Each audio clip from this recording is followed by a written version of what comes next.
सतगुरु रामपाल जी परमेश्वर जी की जय हो। परमपिता परमात्मा सारी सृष्टि के रचनहार कुल मालिक असंख्य ब्रह्मांडों के स्वामी जगत गुरु तीनों लोकों में प्रवेश करके सबका भरण पोषण करने वाले राजाधिराज आत्माधार नाथों के नाथ देवों के देव महादेव सर्वेश्वर महेश्वर मृत्युंजय अजरो अमर आदि अनादि सनातनी प्रभु जगत पिता जगदीश्वर श्री श्री 1008 की उपाधि के वास्तविक अधिकारी अकाल मूर्त शब्द स्वरूपी राम वासुदेव सर्वगतम ब्रह्म परम पूज्य प्रथम पूज्य परम संत परम पुरुष परम धनी परम दयालु सत्य कबीर हक्का कबीर अल्लाहु अकबर बाखबर अल्लाह ताला जगत के तारणहार जगत के मुक्तिदाता जगत के जगन्नाथ हारे के सहारे हिंदुओं के राम मुसलमानों के अल्लाह सिखों के वाहिगुरु ईसाइयों के मसीह दया के सागर दया निधि करुणा के सागर करुणा निधि स्वयं भू परिभू संकट मोचन कष्ट हरण मंगल करण दुख भंजन अविगत कबीर निर्विकार निर्विषम परमात्मा अलय अलेख सतगुरु आदि अनादि सतगुरु असली मर्यादा पुरुषोत्तम असली राम असली कृष्ण असली घनश्याम असली मुरारी राजाओं के राजा महाराजाओं के महाराजा शहंशाहों के शहंशाह सम्राटों के सम्राट भगवानों के भगवान अल्लाहों के अल्लाह प्रभुओं के प्रभु मसीहाओं के मसीह सच्चे वाहिगुरु बाबाओं के बाबा पीरों के पीर सेठों के सेठ जगत सेठ सावड़सा सेठ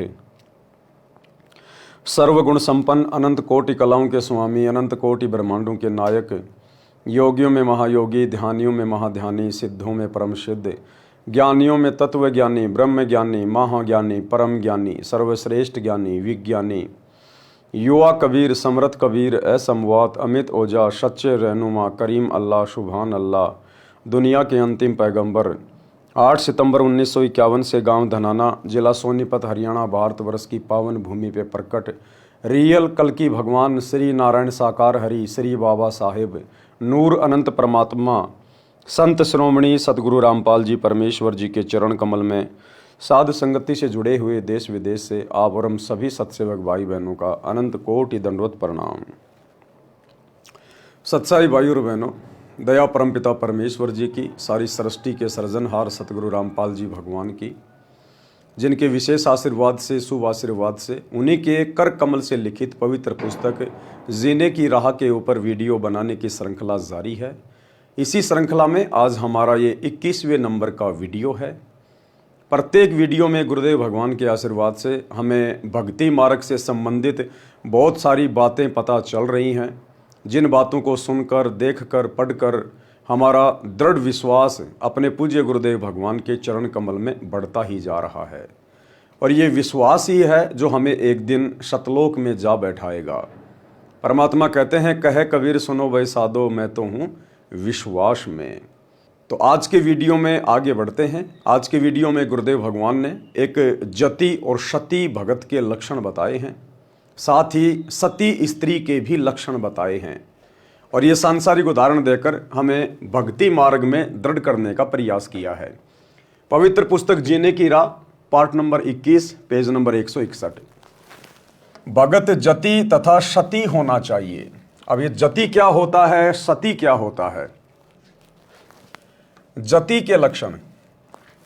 पुरुष यति यानी जति सो जानिए निज त्रिया तक विचार, यानी भगत या जगत का कोई भी व्यक्ति चाहे उपदेश ले रखा या नहीं ले रखा है, यति या जति उसी को कहते हैं जो केवल अपनी औरत तक ही सीमित रहता है, केवल अपनी पत्नी तक ही सीमित रहता है, व्यभिचार नहीं करता है, उसको जति या सती कहते हैं। माता बहन पुत्री सकल और जग की नार, अपनी स्त्री के अलावा आयु अनुसार अन्य स्त्री को अपनी बेटी बहन या मां की दृष्टि से देखने वाला जति कहलाता है। भावार्थ, यति पुरुष उसको कहते हैं जो अपनी स्त्री के अतिरिक्त अन्य स्त्री में पति पत्नी वाला भाव ना रखे, पर स्त्री को यानी दूसरी स्त्री को आयु अनुसार माता बहन या बेटी के भाव से जाने, उसको कहते हैं यति पुरुष या जति पुरुष। सती स्त्री के लक्षण। अब स्त्री को कैसा होना चाहिए? सती होना चाहिए। सती कौन होती है? जो अपने पति के अलावा पति वाला भाव अन्य किसी भी गैर पुरुष से ना लाए। आयु अनुसार अन्य को अपना बेटा, अपना भाई या अपना पिता समान समझे। चाहे कोई कितना ही सुंदर पुरुष क्यों ना हो, कितना ही धनवान क्यों ना हो, कितना ही बलवान क्यों ना हो, कितना ही आकर्षक क्यों ना हो, चाहे कोई सोने का पुरुष बना के क्यों ना खड़ा कर दिया जाए, चाहे ऊपर से कोई देवता क्यों ना नीचे उतर के आ जाए, जो सती स्त्री होती है, जो अपने धर्म कर्म की पक्की होती है, वो अपने पति के अतिरिक्त पति वाला भाव यानी मन में गंदे विचार, अश्लील विचार कभी सौपन में भी नहीं लेकर आएगी। उसको कहते हैं सती स्त्री। सती स्त्री के लक्षण: स्त्री सो जो पतिव्रत धर्म धरे, निज पति सेवत जोय, अन्य पुरुष सब जगत में पिता भ्रात सुत होए। अपने पति की आज्ञा में रहे। क्या कह रहे हैं गुरुदेव? सती स्त्री वो है जो अपने पति की आज्ञा में रहे और निज तन मन से लाग, पिया विपरीत न कछु करे, तात्रिया को बड़ भाग। अपने पति की आज्ञा में रहे और अपने पति के अतिरिक्त कुछ भी कार्य ना करे, उस स्त्री के बड़े भाग बताए, बड़ी सौभाग्यशाली बताई वो। गुरुदेव भगवान हमें सांसारिक उदाहरण देकर हमें आध्यात्मिकता में दृढ़ करना चाहते हैं। भक्ति मार्ग में सांसारिक स्त्री का उदाहरण देकर परमेश्वर ने हमारी आत्मा से जोड़ा है। आध्यात्मिक मार्ग में आत्मा स्त्री है, हम भगत भाई बहन स्त्री हैं और हमारा पति उपदेश लेने के बाद हमारा गुरुदेव हो जाता है। तो हमने भी इसी प्रकार से अपने गुरुदेव के प्रति सतीत्व वाला भाव धारण करना चाहिए। अपने गुरु की आज्ञा के अतिरिक्त हमने एक कदम भी भक्ति मार्ग पर भार नहीं रखना चाहिए। हमने अपने गुरु को, अपने पिया को, अपने परमेश्वर को प्रसन्न करने के हर संभव प्रयास करने चाहिए। उनकी आज्ञा के विरुद्ध हमने एक कदम भी बाहर नहीं रखना चाहिए। पिया विपरीत न कछु करे, तात्रिया को बड़ भाग। उस भगत के, चाहे वो बहन हो या भाई हो, उसके बड़े भाग, बड़ी सौभाग्यवती, बड़ी सौभाग्यशाली। भावार्थ: सती स्त्री उसको कहते हैं जो अपने पति से लगाव रखे। आत्मा, पतिव्रता आत्मा, पतिव्रता भगत या बहन उसको कहते हैं जो केवल अपने गुरुदेव भगवान से ही लगन रखे, अन्य किसी में परमात्मा वाला भाव ना देखे, अन्य किसी में परमेश्वर वाले भाव ना देखे। सती स्त्री उसको कहते हैं जो अपने पति से लगाव रखे, अपने पति के अतिरिक्त संसार के अन्य पुरुषों को आयु अनुसार पिता, भाई तथा पुत्र के भाव से देखे यानी बरते, अपने पति की आज्ञा में रहे यानी अपने गुरुदेव की आज्ञा में चले, उनके प्रत्येक नियम और मर्यादा में चले, मन तन से सेवा करे, कोई कार्य पति के विपरीत ना करे, कोई भी कार्य अपने गुरुदेव की भक्ति और मर्यादाओं के विरुद्ध ना करे, वो है पतिव्रता आत्मा। और जब तक हम इस प्रकार से पतिव्रता पद पर नहीं आएंगे तो हमारी भक्ति सफलता की ओर नहीं बढ़ेगी। दान करना कितना अनिवार्य है, यानी भक्ति मार्ग में सच्चे सतगुरु से उपदेश लेने के बाद में दान करना कितना अनिवार्य है। कबीर मनोकामना बिहाय के हर्ष सहित करे दान, ताका तन मन निर्मल होए, होए पाप की हान। कबीर यज्ञ दान बिन गुरु के निस्दिन माला फेर, निष्फल वह करनी सखल सतगुरु बाखे टेर। प्रथम गुरु से पूछिए कीजिए काज बहोर, सो सुखदायक होत है मिटे जीव का खोर। भावार्थ: कबीर परमेश्वर जी ने बताया है कि बिना किसी मनोकामना के जो दान किया जाता है वह दान दोनों फल देता है। बिना किसी मनोकामना के, बिना किसी इच्छा के, बिना किसी भौतिक डिमांड के जो दान किया जाता है, ज्योति पाठ करवाया जाता है अपने गुरुदेव भगवान को, अपने गुरुदेव के कर कमल में, वो दान दोनों कार्य करता है। दोनों कार्य कौन से? क्योंकि सतगुरु अंतर्यामी है, सतगुरु को बताने की आवश्यकता नहीं है कि आपके ऊपर क्या संकट है या क्या संकट आने वाला है। सतगुरु अंतर्यामी है, वो हमारे मन में उठने वाली बात को जान जाते हैं।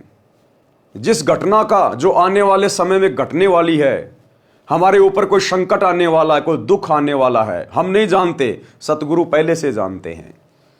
तो सतगुरु को दान धर्म करते समय, ज्योति पाठ करवाते समय हमने अपने मन में कोई इच्छा नहीं रखनी, निष्काम भाव से हमने दान करना चाहिए। गुरुदेव कहते हैं जब तक भक्ति सह कामना तब लग निष्फल सेव, कहे कबीर वे क्यों मिले निष्कामी निज देव। और परमात्मा कहते हैं बिन इच्छा जो देत है सो दान कहावे, फल बाचे नहीं तास का वो अमरापुर जावे। तो बिना इच्छा के, बिना भौतिक डिमांड के यदि हम अपने गुरुदेव को ज्योति पाठ करवाएंगे या दान करेंगे तो हमारे भौतिक जो कार्य हैं, सांसारिक जो कार्य हैं, वो भी हमारे पूरे होंगे, कोई अड़चन नहीं आएगी, कोई बाधा नहीं आएगी बिन मांगे। और दूसरा काम करेगा मोक्ष में, यानी वो दान धर्म, वो कमाई हमारी मोक्ष में भी सहायक होगी।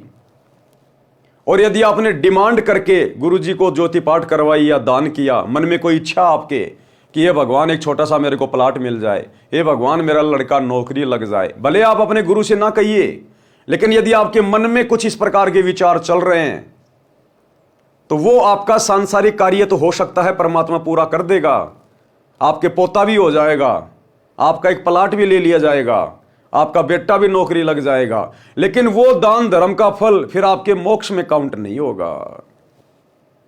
तो परमात्मा ने बहुत अच्छा तरीका बताया कि जब भी दान धर्म करो, ज्योति पाठ अपने गुरुजी के हाथों में दो, तो मन में कोई इच्छा मत करो किसी प्रकार की, आंख बंद करके दे दो अपने गुरुदेव के चरणों में।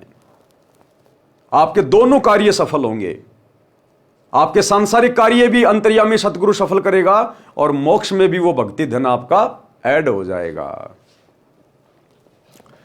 कबीर परमेश्वर जी ने बताया है कि बिना किसी मनोकामना के जो दान किया जाता है वह दान दोनों फल देता है।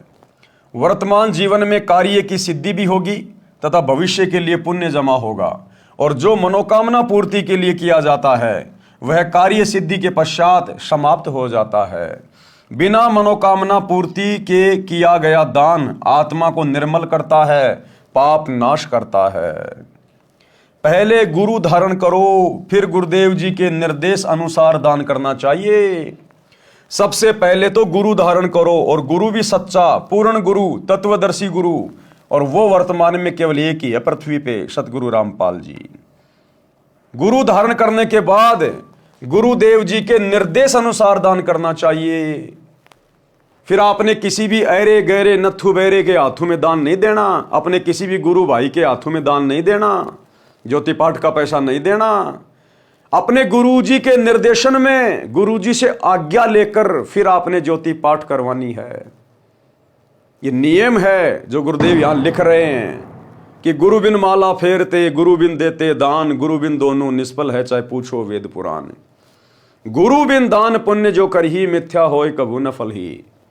और गुरुदेव ने हमें निर्देशित किया है, आदेशित किया है सत्संगों में कि बच्चों सुपात्र को दान धर्म करना चाहिए, सुपात्र के हाथों में ज्योति पाठ का पैसा देना चाहिए।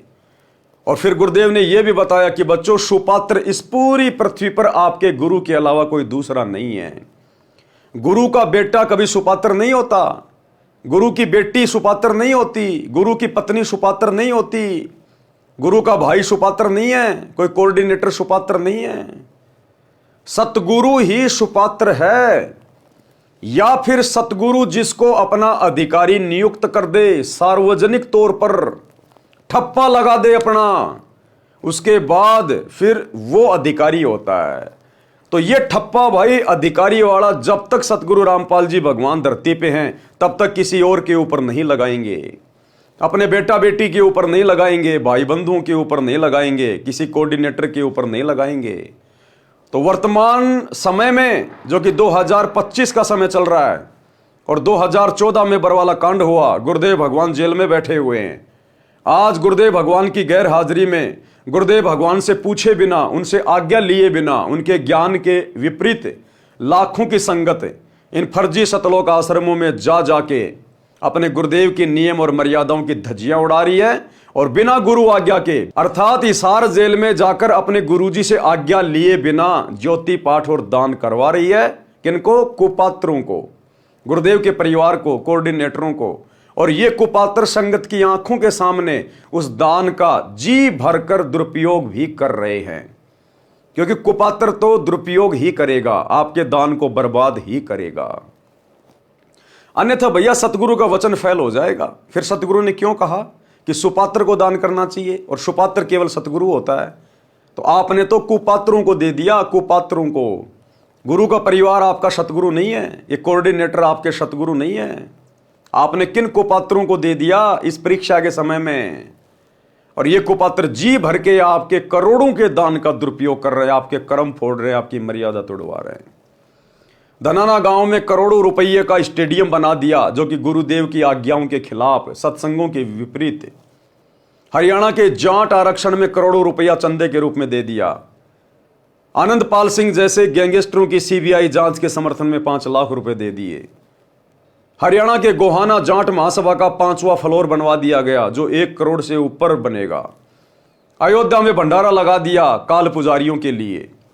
और भी दुनिया भर के पाखंड आडंबर आए दिन ये लोग आपके दान धर्म के ऊपर करते ही रहते, काल प्रेरणा से आप लोगों की मर्यादा तोड़वाने के लिए। तो भैया सतगुरु का वचन मिथ्या नहीं जाता। सतगुरु ने कह दिया कि दान केवल सुपात्र को दिया जाता है, सुपात्र केवल आपका गुरु है। बाकी आप किसको दे रहे हैं ये आप स्वयं निर्णय कर लीजिएगा। पहले गुरु धारण करो, फिर गुरुदेव जी के निर्देश अनुसार दान करना चाहिए। बिना गुरु के कितना ही दान करो और कितना ही नाम सुमरण की माला फेरो, सब व्यर्थ प्रयत्न है। यह सत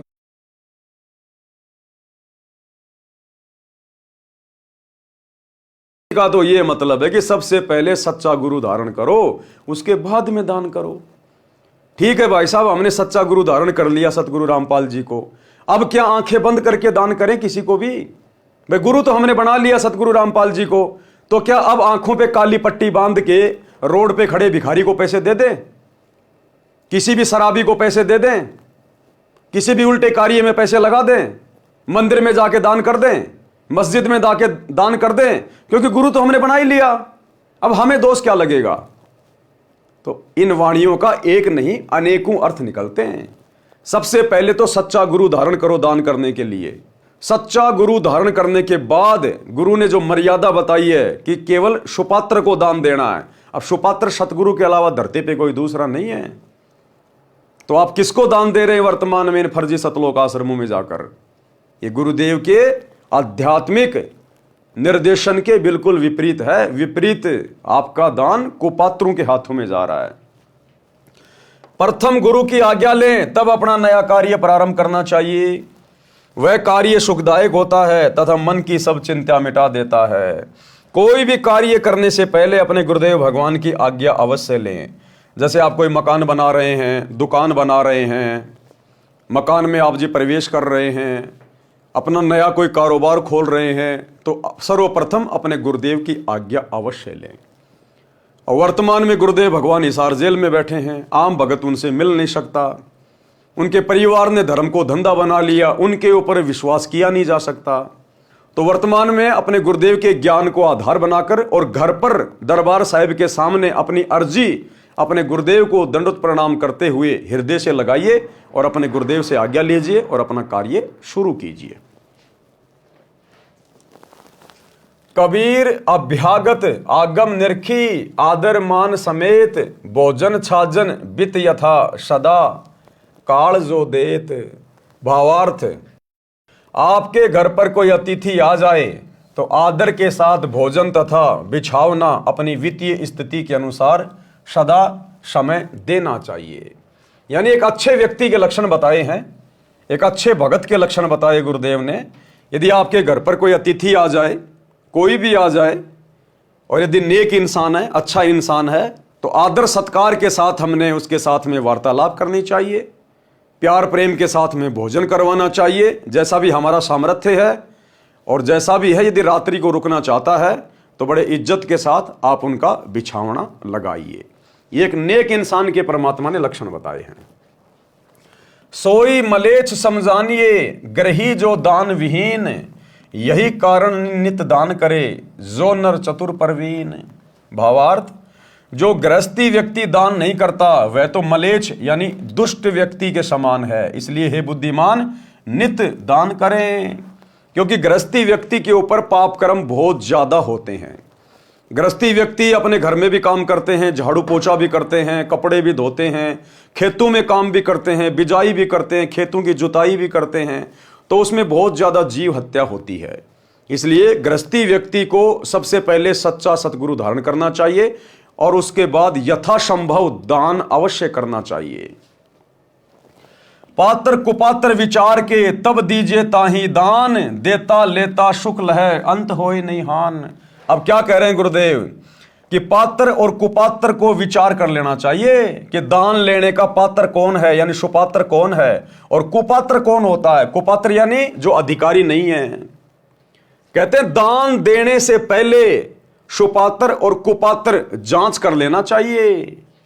देता लेता शुक्ल है अंत होए नहीं हान। यदि सुपात्र के हाथ में दान चला गया तो आपको कोई हानि नहीं होगी, और यदि कुपात्र के हाथों में दान दे दिया तो फिर उसका परिणाम भी भयंकर निकलेगा।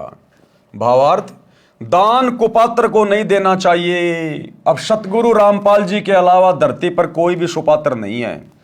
इनके अलावा कोई भी ज्योति पाठ और दान का पैसा लेने का वर्तमान में अधिकारी नहीं है।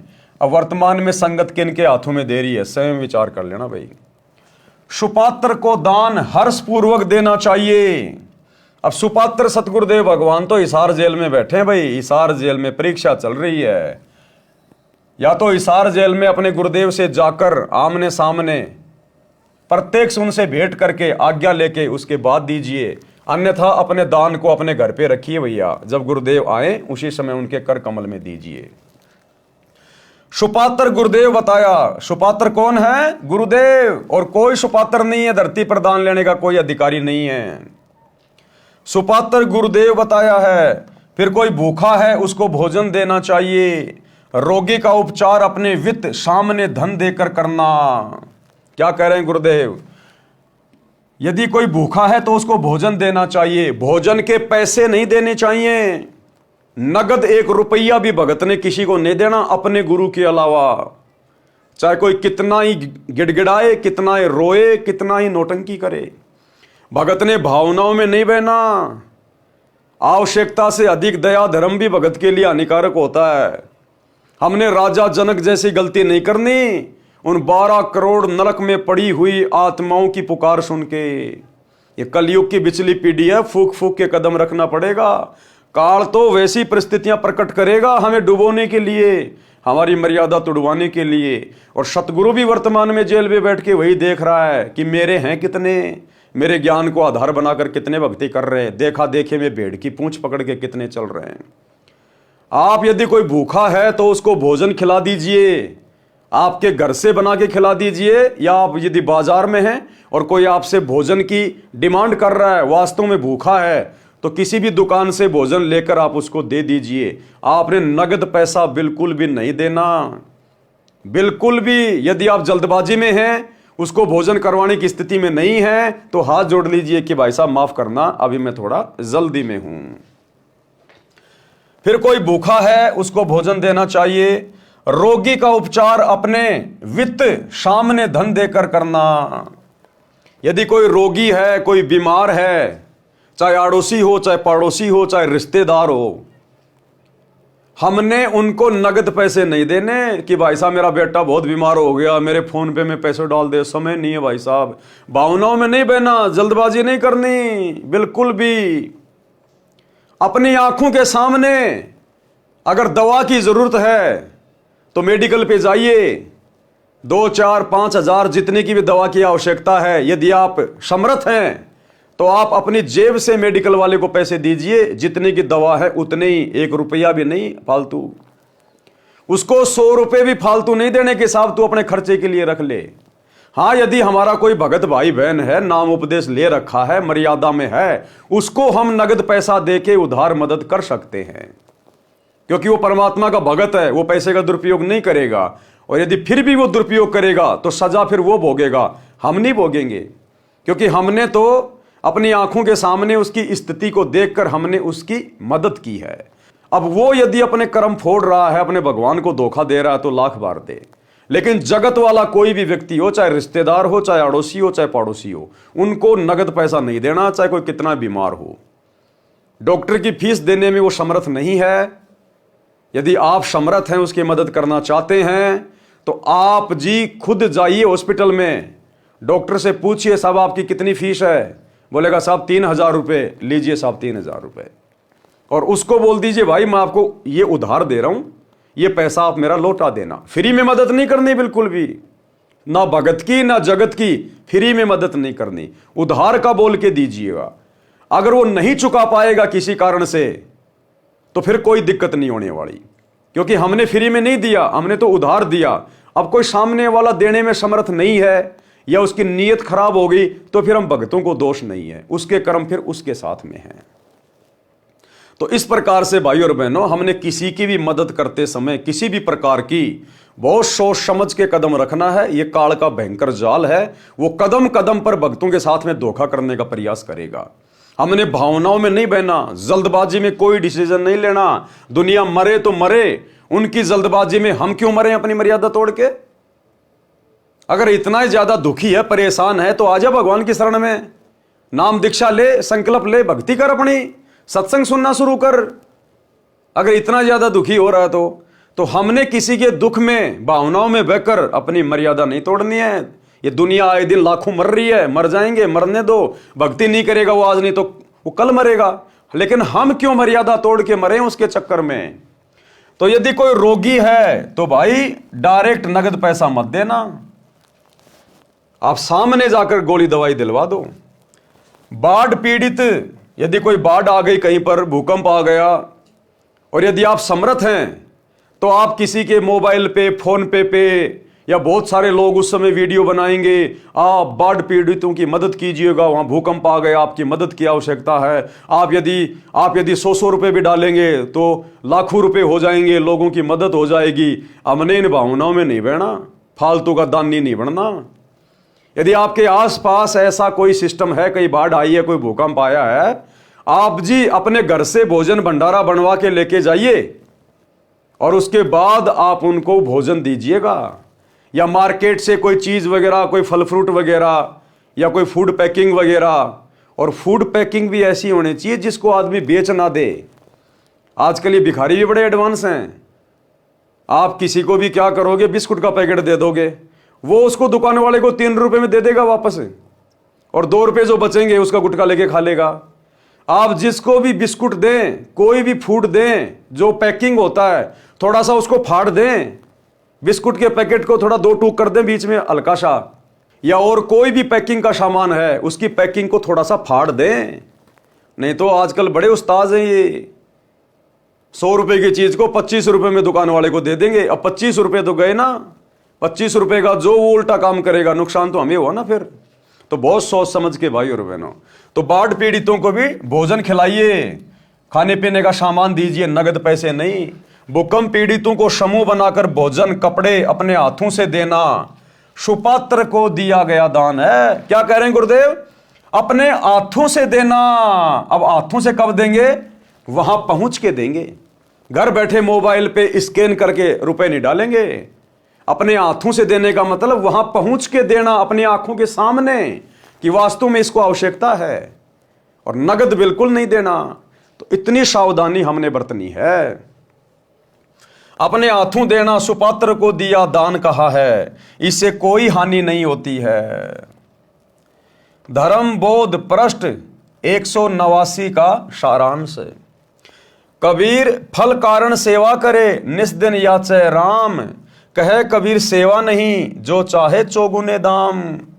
कि भैया अगर सेवा के बदले अगर तू धन की उम्मीद कर रहा है, तो फिर तू तो मजदूरी कर रहा है, तू भक्ति नहीं कर रहा, तू तो बिजनेस कर रहा है, तू तो व्यापार कर रहा है। कि मैं गुरुजी को एक ज्योति करवा दूं, अगर मेरा एक प्लाट अगर वो बिक जाए, तो अगर वो प्लाट में ले लूं तो गुरुजी को ज्योति करवा दूं, तो तू तो भैया बिजनेस कर रहा है, गुरु के साथ में धंधा कर रहा है। तू सेवा थोड़ी कर रहा है, दान थोड़ी कर रहा है। कबीर फल कारण सेवा करे, निस्दिन याचे राम, कहे कबीर सेवा नहीं, जो चाहे चौगुने दाम। जो किसी कार्य की सिद्धि के लिए सेवा यानी पूजा करता है, दिन रात परमात्मा से मांगता रहता है, परमेश्वर कबीर जी ने कहा है कि वह सेवा नहीं जो 4 गुना धन सेवा के बदले इच्छा करता है। कबीर सज्जन सगे कुटुंब हितु, जो कोई द्वारे आव, कबहू निरादर ना कीजिए, राखे सबका भाव। एक नेक भगत के क्या लक्षण बताए, एक अच्छे इंसान के गुरुदेव ने क्या लक्षण बताए। भद्र पुरुषों, सगे यानी रिश्तेदारों, कुटुंब यानी परिवारजनों तथा हितु यानी आपके हितैषियों का आपके द्वार पर आना हो तो कभी अनादर नहीं करना चाहिए, सबका भाव रखना चाहिए, लेकिन अपनी मर्यादाओं का विशेष ध्यान रखना चाहिए। मर्यादा तोड़कर हमने दूसरों का आदर सत्कार नहीं करना, मर्यादा तोड़कर हमने ज्यादा सम्मान का पात्र नहीं बनना। अपनी मर्यादा पहले, घर पर कोई भी आ जाए, रिश्तेदार आ जाओ, कोई सगा संबंधी आ जाओ, सबको प्यार प्रेम से बोलिए, बढ़िया भोजन खिलाइएगा, परमात्मा की चर्चा सुनाइएगा। हमने अपनी मर्यादाओं का सबसे पहले ध्यान रखना है।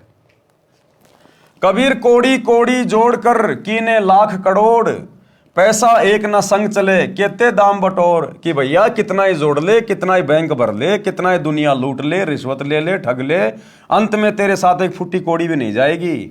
जो कर्म तूने बिगाड़ लिए, लोगों को ठग के, चोरी करके, धन जमा करके, वो कर्म तेरे साथ जाएंगे।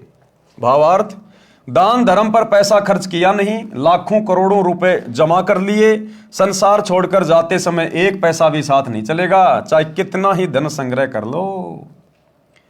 जो धन हरि के हेत धर्म रा नहीं लगात, सो धन चोर लबार गहे धर छाती पर लात। जो व्यक्ति दान धर्म में पैसा नहीं लगाता, शुभ कार्यों में पैसा नहीं लगाता है, कहते हैं जो धन हरि के हेत धर्म रा नहीं लगात, सो धन चोर लबार गहे धर छाती पर लात। कहते हैं चोर उसके धन को चुरा लेंगे, उसकी छाती पे लात धर के। आपका लड़का बीमार हो जाएगा, एक्सीडेंट हो जाएगा, आपने डॉक्टर को लाखों रुपए देने पड़ेंगे, कार्ड ले गए छाती पे पैर रख के। जो आप 5,000 रुपए भी दान में लगाने से डर रहे थे ना, कि कहीं पैसे कम ना पड़ जाए, नुकसान ना हो जाए, अब छोरा बीमार हो गया, अब लाखों रुपए वो डॉक्टर लेगा छाती पे पैर धर के। घर में चोरी हो जाएगी, चोर चुरा ले जाएंगे पैसा, ज्वेलरी, सोना चांदी, छाती पे पैर रख के रोते रहो फिर बाद में। और दान धर्म करते तो परमात्मा मुसीबत में आगे खड़ा हुआ मिलता, आगे खड़ा हुआ। जो धन परमात्मा के निमित्त खर्च नहीं होता, कभी धर्म कर्म में नहीं लगता, उसके धन को डाकू, चोर, लुटेरे छाती ऊपर लात रखकर यानी डरा धमकाकर छीन ले जाते हैं। सत का सौदा जो करे दंभ छल छिद्र त्यागे, अपने भाग का धन लहे पर धन विषम लागे। सत का सौदा यानी सत भक्ति जो करे, जो सत भक्ति रूपी धंधा करे, व्यापार करे, और दंभ यानी अहंकार और छल छिद्र त्यागे यानी ये चतुराई, ये कपट, धोखाधड़ी, इसको छोड़ दे और अपने भाग का धन लहे, केवल अपनी किस्मत का धन ही अपना समझे। पर धन विषम लागे, दूसरे का धन, दूसरे का पैसा जहर के समान लगना चाहिए। अपने जीवन में परमात्मा से डरकर सत्य के आधार से सर्व कर्म करने चाहिए। कि भैया एक दिन मालिक के दरबार में भी जाना है, आज नहीं तो कल ये शरीर भी छूटेगा, ऊपर भगवान के दरबार में भी जाएगा, वहां तेरा अकाउंट होगा पाई पाई का। तुमने उस दरगाह का महल नहीं देखा, धर्मराज के तिल तिल का लेखा। जो अपने भाग्य में धन लिखा है उसी में संतोष करना चाहिए। पर धन को जहर के समान समझें। पर धन क्या, लोगों को लूटना, ठगना, झूठ बोल के धन इकट्ठा करना, रिश्वत वगैरह लेना, ये होता है पर धन हड़पना। भूखा जही घरते फिरे ताको लागे पाप, जिसके घर से कोई व्यक्ति भूखा चला जाता है, कहते हैं वो महापापी व्यक्ति होता है, महापापी। कैसे? कोई रिश्तेदार है आपके घर पे आया, आप उसको भोजन नहीं करवा पाए, आप कह रहे हो भाई साहब भोजन तो करते जाओ, भोजन का समय हो गया, और वो कह रहा है कि नहीं नहीं भाई साहब मेरा पेट भरा हुआ है, मुझे वास्तव में भूख नहीं लग रही। तो वो आदमी फिर आपके घर से भूखा नहीं गया, वो आदमी आपके घर से भूखा नहीं गया, क्योंकि आप तो उसको खिलाना चाह रहे हो, लेकिन किसी कारण से वो नहीं खाना चाह रहा। कोई भी कारण हो सकता है, उसका अपना कोई व्रत हो सकता है, आपके घर का खाना वो नहीं खाना चाहता हो, या वास्तव में उसको भूख नहीं है, लेकिन हमने तो आदर सत्कार से उससे प्रार्थना करी, तो हमारे घर से तो समझो भोजन खा के ही गया है, तो ऐसे में दोष नहीं लगता।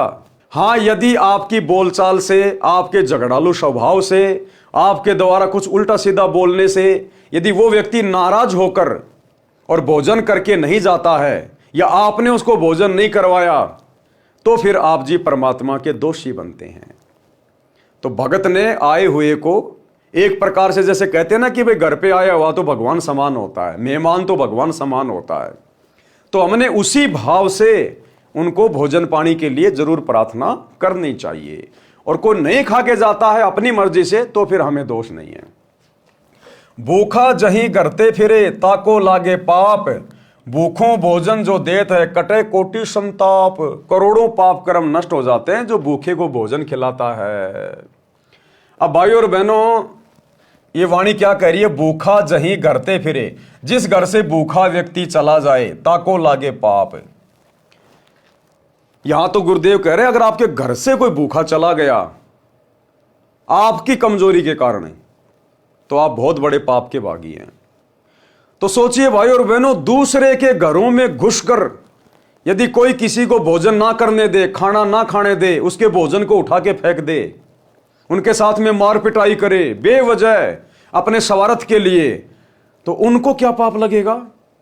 जब घर पे आए हुए व्यक्ति को आपने भोजन नहीं करवाया और किसी कारण से झगड़ा करके निकाल दिया, उसको कितना पाप है। और आप दूसरे के घर में जाके मारपीट करो, उनको भोजन ना करने दो, तो कितना पाप लगेगा? गिनती नहीं है। तो ये पाप वर्तमान में काल करवा रहा है सतगुरु रामपाल जी के परिवार से, इन कोऑर्डिनेटरों से। साध संगतियों में जाते हैं ये लोग, पुलिस वालों को लेके साध संगतियां बंद करवाने के लिए, भंडारे बंद करवाने के लिए, और वहां जाकर सत्सेवक भाई बहनों के सामान को फेंकते हैं, हलवे राम को फैला देते हैं, भक्तों के साथ मार पिटाई करते हैं, थाने में लेके जाते हैं, उनको भोजन नहीं करने देते, भंडारा नहीं करने देते।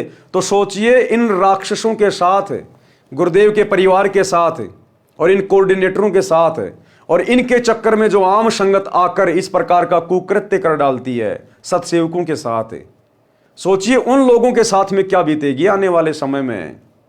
वो तो टोटली परमात्मा के विधान के सैकड़ों गुना ज्यादा खिलाफ कर रहे हैं।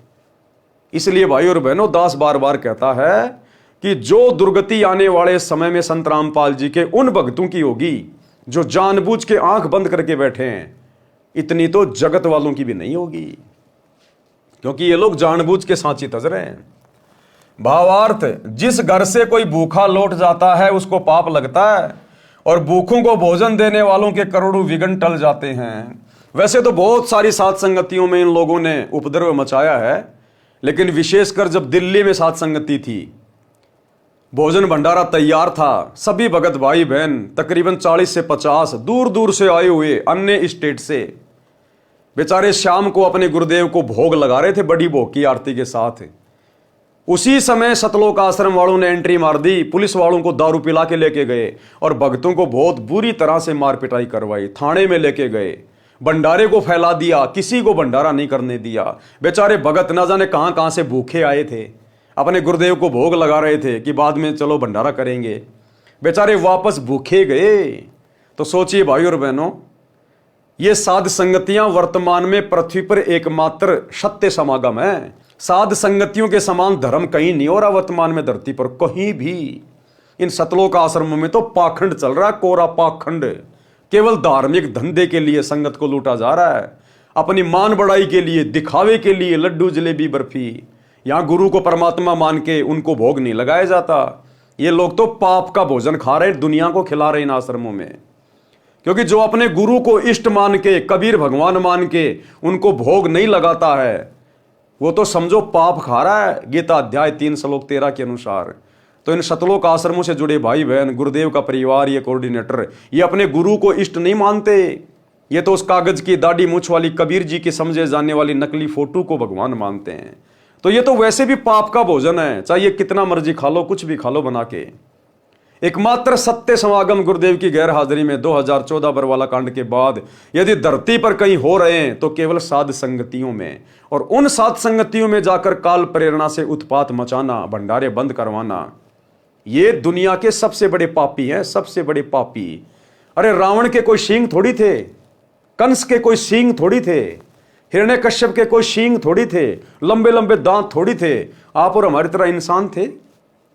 कोई ब्राह्मण जाति में था, कोई यादव जाति में था, लेकिन आज वो राक्षस कहलाए। तो ठीक इसी प्रकार ये गुरुदेव का परिवार, ये कोऑर्डिनेटर जो सात संगतियों में जाके उपद्रव मचाते हैं, ये राक्षस हैं, राक्षस। ये परिणाम इनको आने वाले समय में बहुत बुरी तरीके से भोगने पड़ेंगे।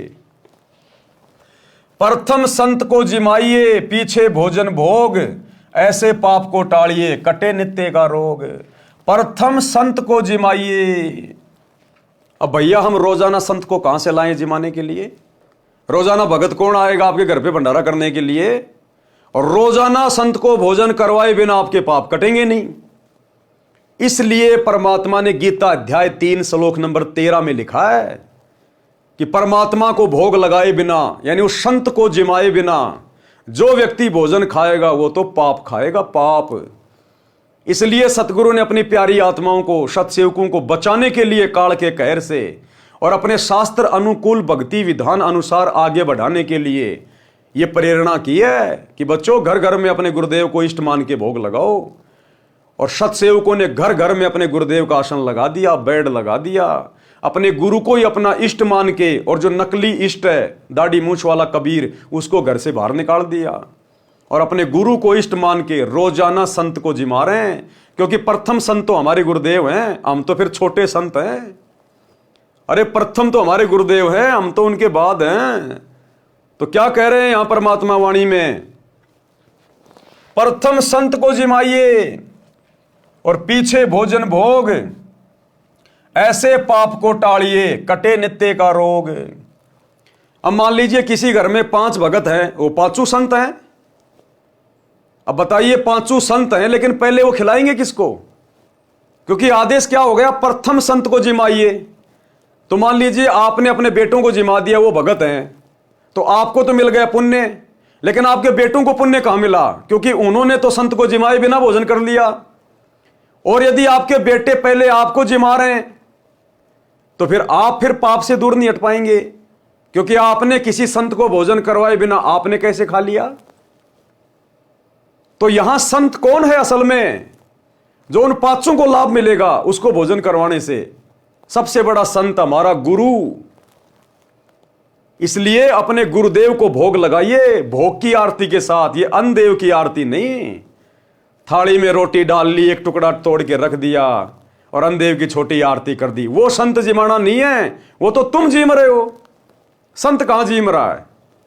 इसलिए घर पर यदि कोई भगत भाई बहन आ जाए तो वो संत हैं। और रोजाना जिस संत को भोग लगाने की बात कही जा रही है उसके बाद हमने भोजन खाना है, वो परम संत हमारा गुरु है, हमारा गुरु। पहले अपने गुरु को भोग की आरती के साथ भोग लगाइए, हलवे राम का भोग लगाइए, जो विधि सात संगतियों में चल रही है। तो देखो भाई और बहनों, प्रत्येक बात का आपको समर्थन मिलेगा, आपको जो है सबूत मिलेगा। प्रथम संत को जिमाइए, पीछे भोजन भोग, ऐसे पाप को टालिए, कटे नित्य का रोग। यदि आपके घर पर कोई संत भगत आ जाए तो पहले उसको भोजन कराना चाहिए, पीछे आप भोजन खाना चाहिए। इस प्रकार अपने सिर पर नित्य आने वाले पाप के कारण कष्ट को टालना चाहिए। अब भैया रोजाना संत कहां से आएंगे? रोजाना घर पे भगत कहां से आएंगे? तो ये परम संत है, इसको पहचान लीजिए। संतों का संत, परम संत, इन्हें अपना इष्ट मानकर गीता अध्याय 3 श्लोक 13 के अनुसार प्रतिदिन भोग लगाइए, हमारे सारे पाप ना कट जाएं।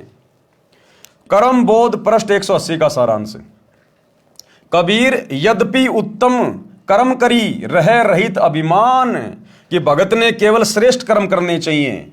अपने गुरुदेव भगवान की आज्ञा में रहकर उनके बताए अनुसार ही धार्मिक जो कर्म है वो करने चाहिए। रह रहित अभिमान और घमंड से दूर रहना चाहिए, मान बड़ाई अहंकार से दूर रहना चाहिए।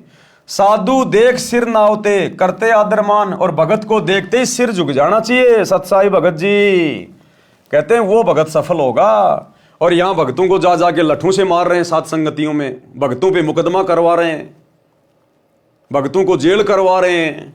तो बताइए इनके साथ में क्या बीतेगी आने वाले समय में?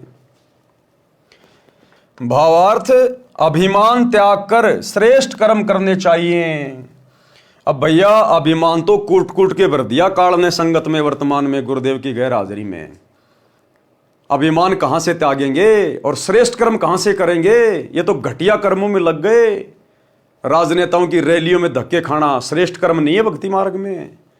दुनिया के लिए अपने गुरुदेव की मर्यादा तोड़ के स्टेडियम बनवाना श्रेष्ठ कर्म नहीं है भक्ति मार्ग में।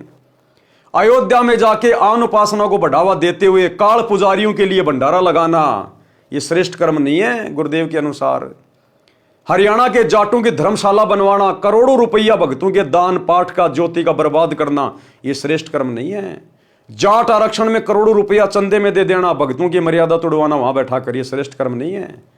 आनंदपाल जैसे गुंडों की सीबीआई जांच का समर्थन करने के लिए राजपूत करणी सेना की रैली में जाके बैठना और 5 लाख रुपए चंदे के रूप में देना, यह भक्ति मार्ग में श्रेष्ठ कर्म नहीं है। आश्रम में हॉस्पिटल बनाना अति घटिया कर्म, अति घटिया कर्म।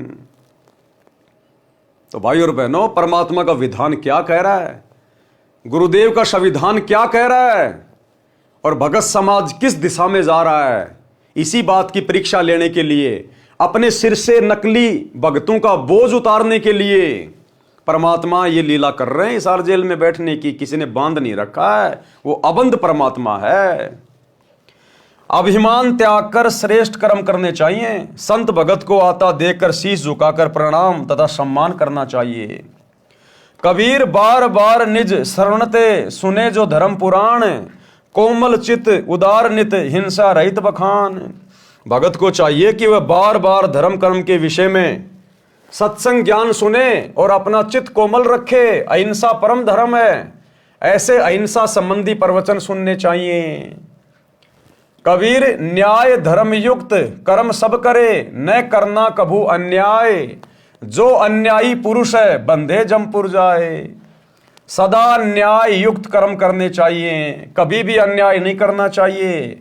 जो अन्याय करते हैं वे यमराज के लोक में नरक में जाते हैं। धर्म बोध पृष्ठ 181 का सारांश है।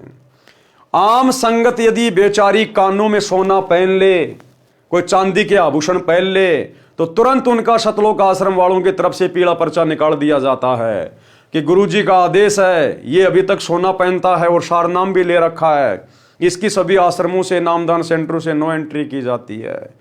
और गुरुजी की लड़की मंजू, देखे कोई माई का लाल, उससे छुड़वा देना कानों में सोना पहनना।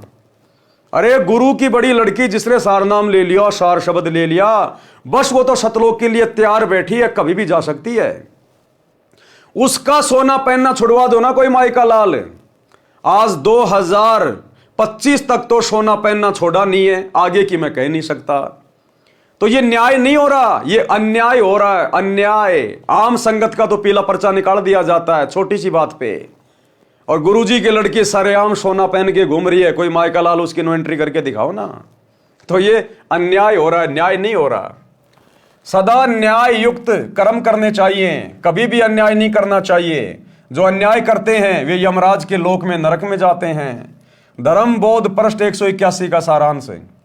कबीर गृह कारण में पाप बहु नित लागे सुन लोए, ताही ते दान अवश्य दूर ताही ते होए।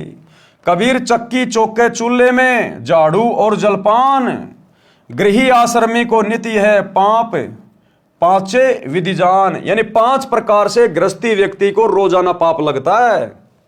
आटा पीसता है उस समय जीव मरते हैं, घर में झाड़ू चौका होता है उस समय जीव मरते हैं, चूल्हे में खाना बनाया जाता है उसमें जीव मरते हैं, झाड़ू लगाई जाती है, और जलपान यानी खाना वाना खाते समय, बर्तन वर्तन धोते समय, खेतों में काम करते समय।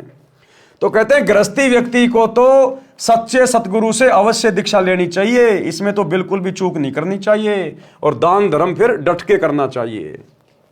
भावार्थ, गृहस्थी को चक्की से आटा पीसने में, खाना बनाने में, चूल्हे में अग्नि जलाई जाती है, चौका अर्थात स्थान लीपने में तथा झाड़ू लगाने तथा खाने तथा पीने में 5 प्रकार से पाप लगते हैं। हे संसारी लोगों सुनो, इन कारणों से आपको नित पाप लगते हैं, इसलिए दान करना आवश्यक है। ये पाप दान करने से ही नाश होंगे। गुरुदेव कहते हैं जो चौका तुम देवो नित्या, 1000 ब्राह्मण की है हत्या। माता बहनें रोजाना घर में जो पोंछा लगाती हैं, या पहले गारा से गोबर से जमीन को लिपा करते थे, आजकल जैसे पोंछा वगैरह मार देते हैं, वाइपर मार देते हैं। तो गुरुदेव कहते हैं 1000 ब्राह्मणों की हत्या के बराबर पाप होता है, इतने जीव मरते हैं। इसलिए गृहस्थी व्यक्ति को सच्चा सतगुरु धारण करके और दान धर्म अवश्य करना चाहिए, तभी उनके वो पाप कटेंगे। क्योंकि पाप बहुत प्रकार के होते हैं और कई प्रकार से उनका नाश होता है। कुछ पाप ऐसे होते हैं जो सत्संग सुनने से नष्ट हो जाते हैं, कुछ पाप गुरुदेव ने ऐसे बताए जो सुमरण करने से नष्ट होंगे, कुछ पाप जो है वो गुरुदेव के दर्शन करने से, कुछ उनके आशीर्वाद से, और कुछ आपके तीनों समय की आरती से, कुछ सत्संग सुनने से, और कुछ पाप ऐसे होते हैं जो केवल दान धर्म करने से ही नष्ट होते हैं।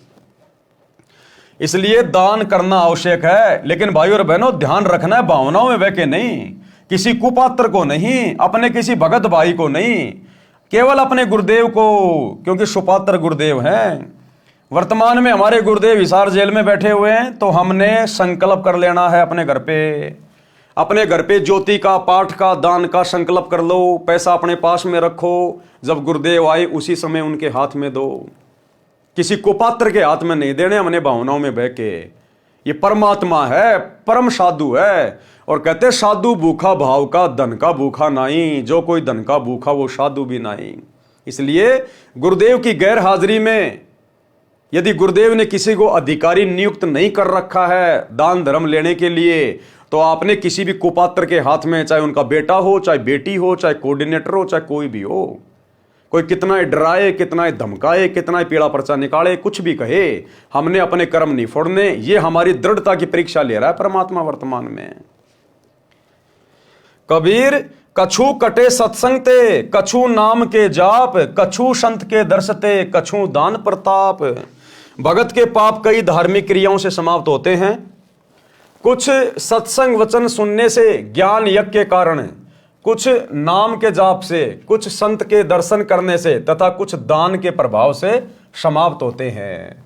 जैसे वस्त्र पहनते हैं, मिट्टी धूल लगने से मैले होते हैं, उनको पानी साबुन से धोया जाता है, इसी प्रकार नित्य कार्य में पाप लगना स्वाभाविक है। इसी प्रकार वस्त्र की तरह सत्संग वचन नाम सुमरण दान व संत दर्शन रूपी साबुन पानी से रोजाना धोने से आत्मा निर्मल रहती है, भक्ति में मन लगा रहता है।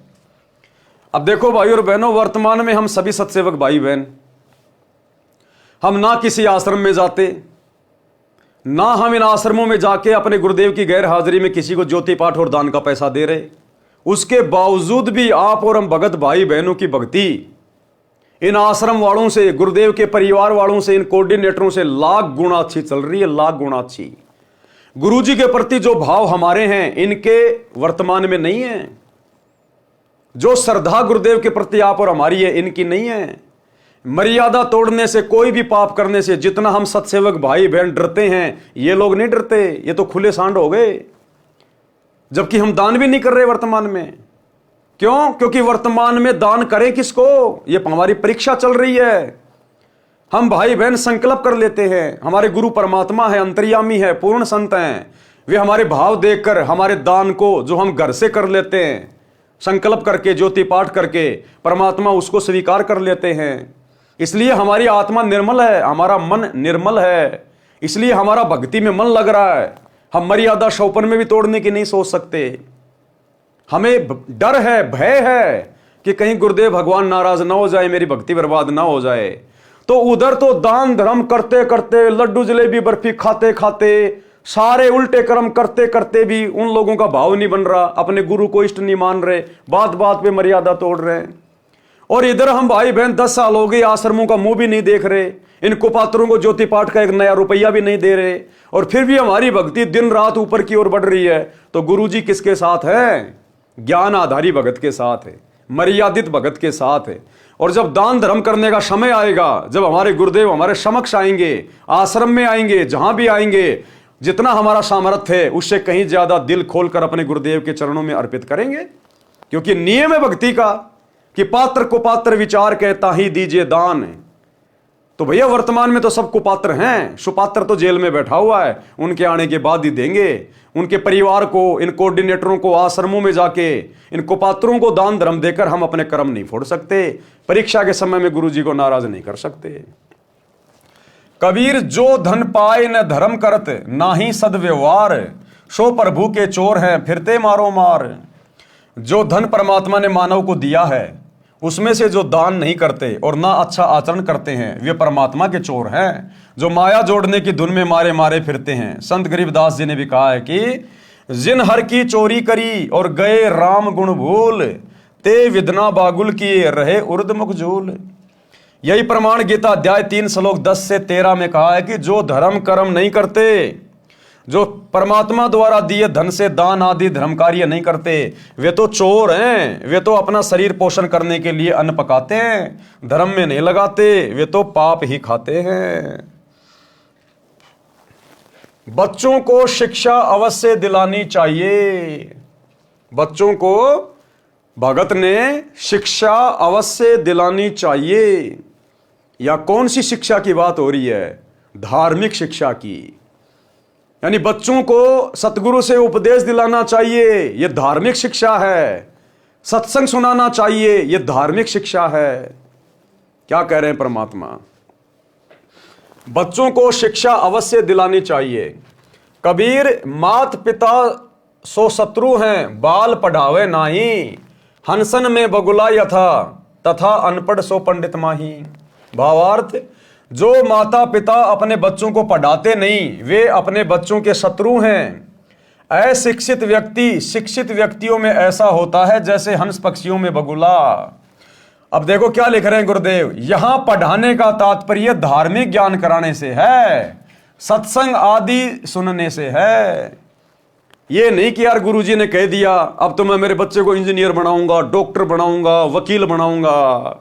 तुम जो मर्जी बना लो अपनी तरफ से, लेकिन गुरुदेव का आदेश है धार्मिक शिक्षा, सत्संग सुनाना, गुरुदेव की पुस्तकें पढ़ाना, यह धार्मिक शिक्षा है। ये सांसारिक शिक्षा चाहे पढ़ो ना पढ़ो, इसका कोई यूज नहीं है। ये धार्मिक शिक्षा मुख्य है, जिससे हमें परमात्मा मिलेगा, मोक्ष मिलेगा।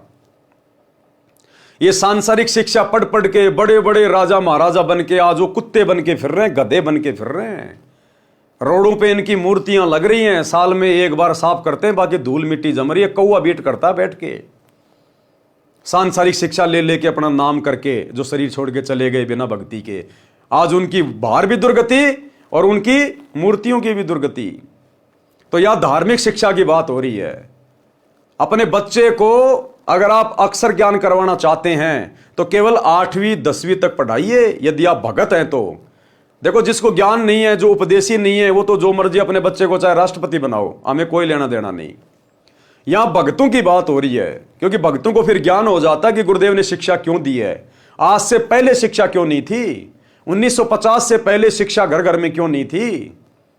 लाखों साल बीत गई सतयुग से लेकर आज तक, शिक्षा क्यों नहीं दी भगवान ने? ये वर्तमान समय में क्यों दी पिछली पीढ़ी में? क्योंकि वर्तमान में परमात्मा ने अक्षर ज्ञान करवा के शास्त्रों को दिखा दिखा के अपनी पहचान करवानी थी। हमारी आत्मा को दृढ़ करना था कि सतगुरु ही परमात्मा होता है और परमात्मा की भक्ति कितनी आवश्यक है। अब हमें पता चल गया तो हमारे बच्चों को, हमारे पोतों को, पोतियों को तो ऑटोमेटिक ही पता चलेगा। जो हम भक्ति करेंगे वो ही हमारे पीछे पीछे वो करेंगे। अरे भैया, हम छोटे छोटे बचपन में थे, हम कौन सा ब्रह्मा विष्णु महेश से मिलके आए थे? हम कौन सा स्वर्ग देख के आए हैं? हमारी क्या रिश्तेदारी है ब्रह्मा विष्णु महेश से? हमारे घर में हमारे बाप दादा, हमारे रिश्तेदार जो भक्ति कर रहे थे, देखा देखी हम भी करने लग गए। हमने कौन सी रामायण पढ़ी थी, कौन सी गीता पढ़ी थी? घर वालों को देख के उनको भगवान मान लिया।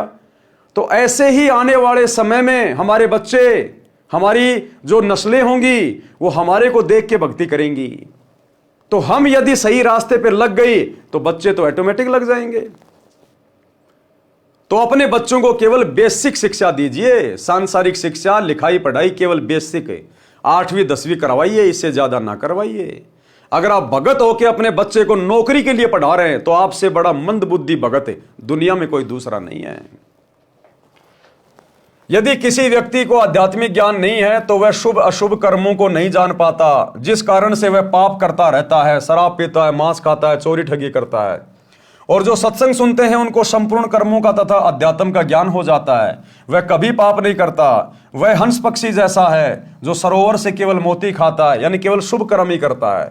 जीव जंतु मछली आदि आदि नहीं खाता। इसके विपरीत अध्यात्म ज्ञानहीन व्यक्ति बुगले पक्षी जैसा स्वभाव का होता है। बुगला पक्षी मछली, कीड़े मकोड़े आदि आदि जल के जंतु खाता है। शरीर के दोनों हंस पक्षी तथा बगुला पक्षी एक जैसे आकार तथा सफेद रंग के होते हैं। शरीर से तो भगत भी वैसा और जगत वाला भी ऐसा, लेकिन उसके कर्मों में अंतर होता है रात दिन का। जिस प्रकार बगुला और हंस पक्षी दोनों दिखने में एक जैसे लगते हैं, लेकिन जब वो खाते हैं तब पता चलता है उनकी खुराक क्या है। तो इंसान तो सब एक जैसी हैं, चाहे कोई भक्ति करो ना करो, लेकिन उनके कर्मों से पता चलता कि कौन भगत है और कौन अभगत है। उनको देखकर नहीं पहचाना जा सकता, उनके कर्मों से पता चलता है। इसी प्रकार तत्व ज्ञान युक्त व्यक्ति शुभ कर्मों से तथा तत्व ज्ञानहीन व्यक्ति अशुभ कर्मों से पहचाना जाता है।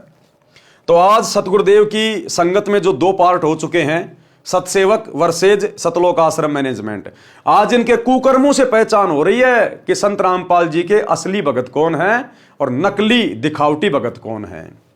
तो हम सतसेवक भैया शुभ कर्म करते हैं, और शुभ कर्म वो हैं जो हमारे गुरुदेव ने भक्ति पर करने के लिए बता दिए।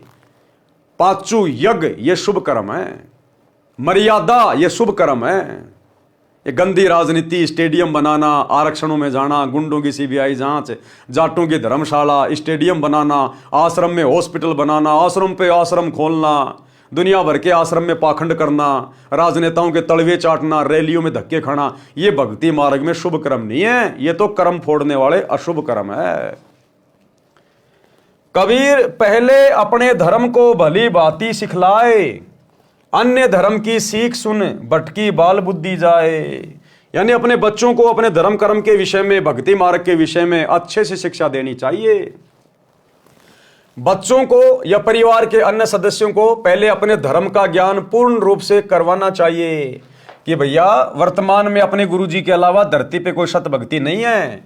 इस भक्ति से ही हम जन्म जन्मांतर का, जन्म मरण का रोग नष्ट करवा सकते हैं, नरक की घोर यातनाएं समाप्त हो सकती हैं, 84 लाख योनियों में गधे कुत्ते सूअर वाले कष्टों से दूर हो सकते हैं, सतलोक में जाकर अखंड सुख भोग सकते हैं, हमारा ये लोक भी सुखी, हमारा परलोक भी सुखी। इसलिए हमने गुरुजी की तीनों समय की आरती, सुमरण करना, सत्संग सुनना, पांचों यज्ञ करना बहुत जरूरी है। हमने अन्य बच्चों की तरह फालतू में त्योहार मनाना, परंपराओं को निभाना, हमने ये काम नहीं करने। मोबाइल में गेम वगैरह नहीं खेलने, दान धर्म करना चाहिए अपने गुरुजी को, भगत ने मीठा बोलना चाहिए, गाली गलौच नहीं निकालनी चाहिए, मोबाइल में कोई गेम नहीं खेलना चाहिए, कोई अश्लील कोई फिल्म वगैरह नहीं देखनी चाहिए। तो हमने इस प्रकार से घर के सदस्यों को और अपने बच्चों को सबसे पहले अपने धर्म कर्म के बारे में विशेष तौर पर जानकारी देनी चाहिए, शिक्षा देनी चाहिए।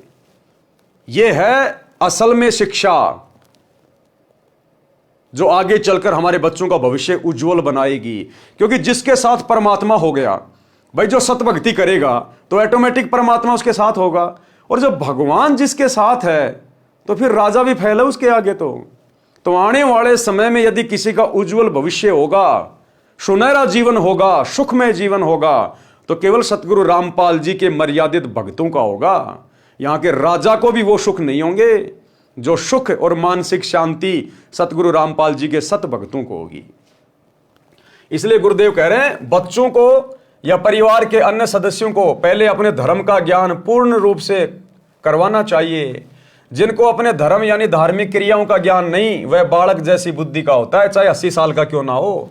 यानी जिसको सतगुरु रामपाल जी की सत भक्ति का ज्ञान नहीं, मोक्ष मार्ग का ज्ञान नहीं, वो चाहे देश का राष्ट्रपति है, चाहे 90 साल का है, कितना बड़ा धनपति है, वो बालक बुद्धि का आदमी है, बालक बुद्धि का आदमी। उसने तो अपना मूल धन अपने समाज से बर्बाद कर दी। वे अन्य धर्म पंथ की शिक्षा सुनकर भटक जाते हैं। जिनको अपने धर्म यानी पंथ का संपूर्ण ज्ञान है वह भ्रमित नहीं होता। तो हम सत्सेवकों को भैया अपने 13वें यथार्थ कबीर पंथ का संपूर्ण ज्ञान दे दिया गुरुदेव ने।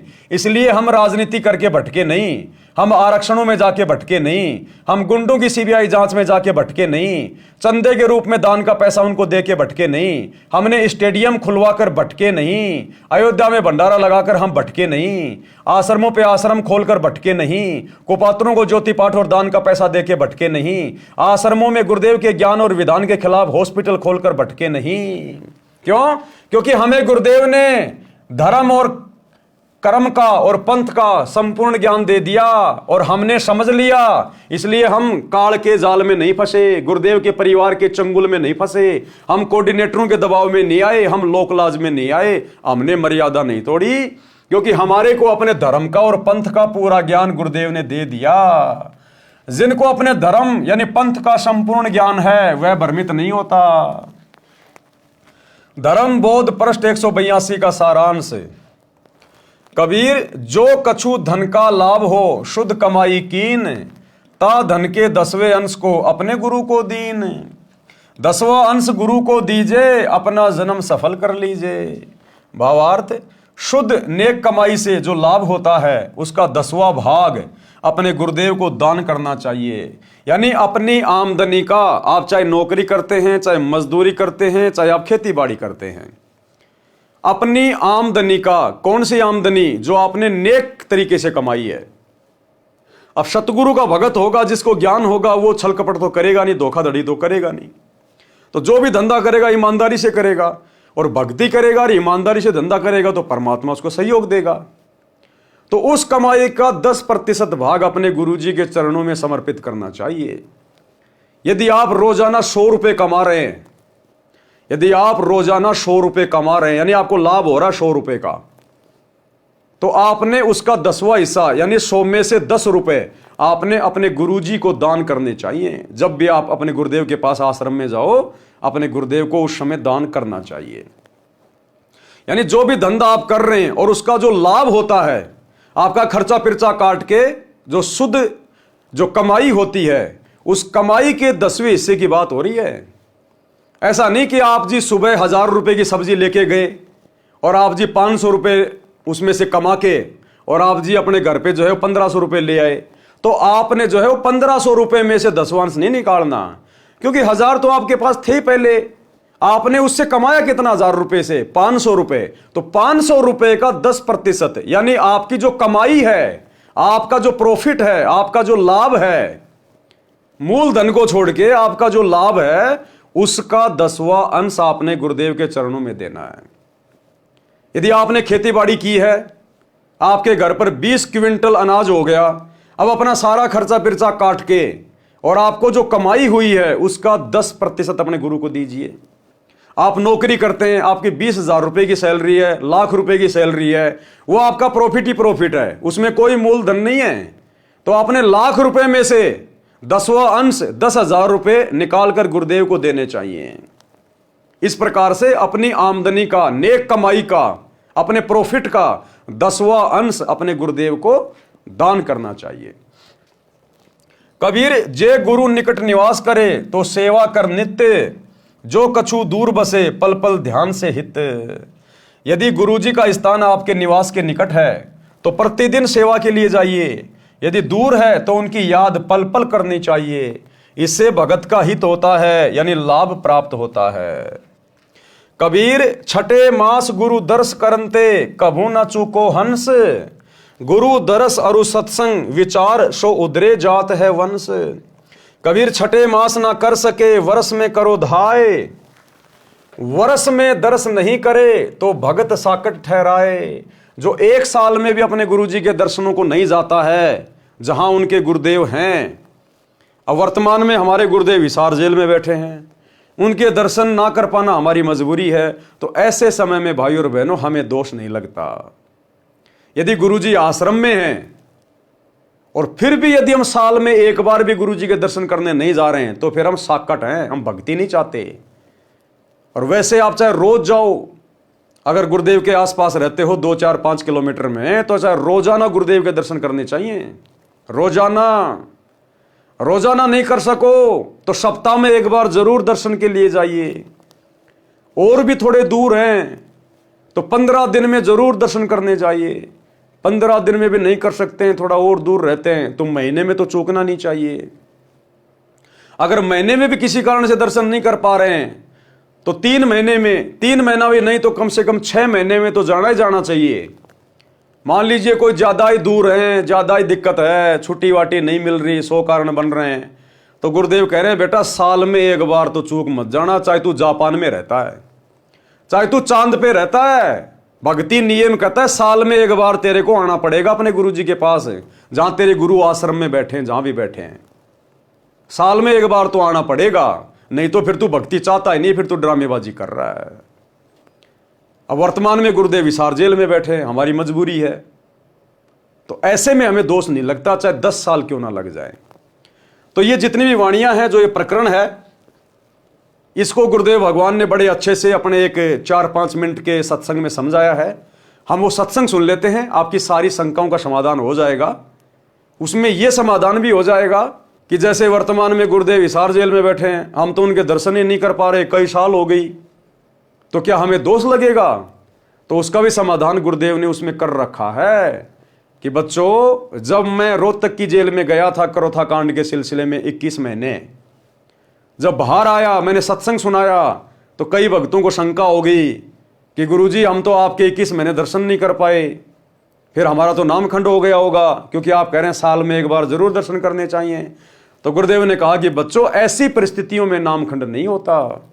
आप तो चाह रहे थे गुरुजी के दर्शन करना, लेकिन आपकी मजबूरी थी, इसलिए ऐसी स्थिति में नामखंड नहीं होता।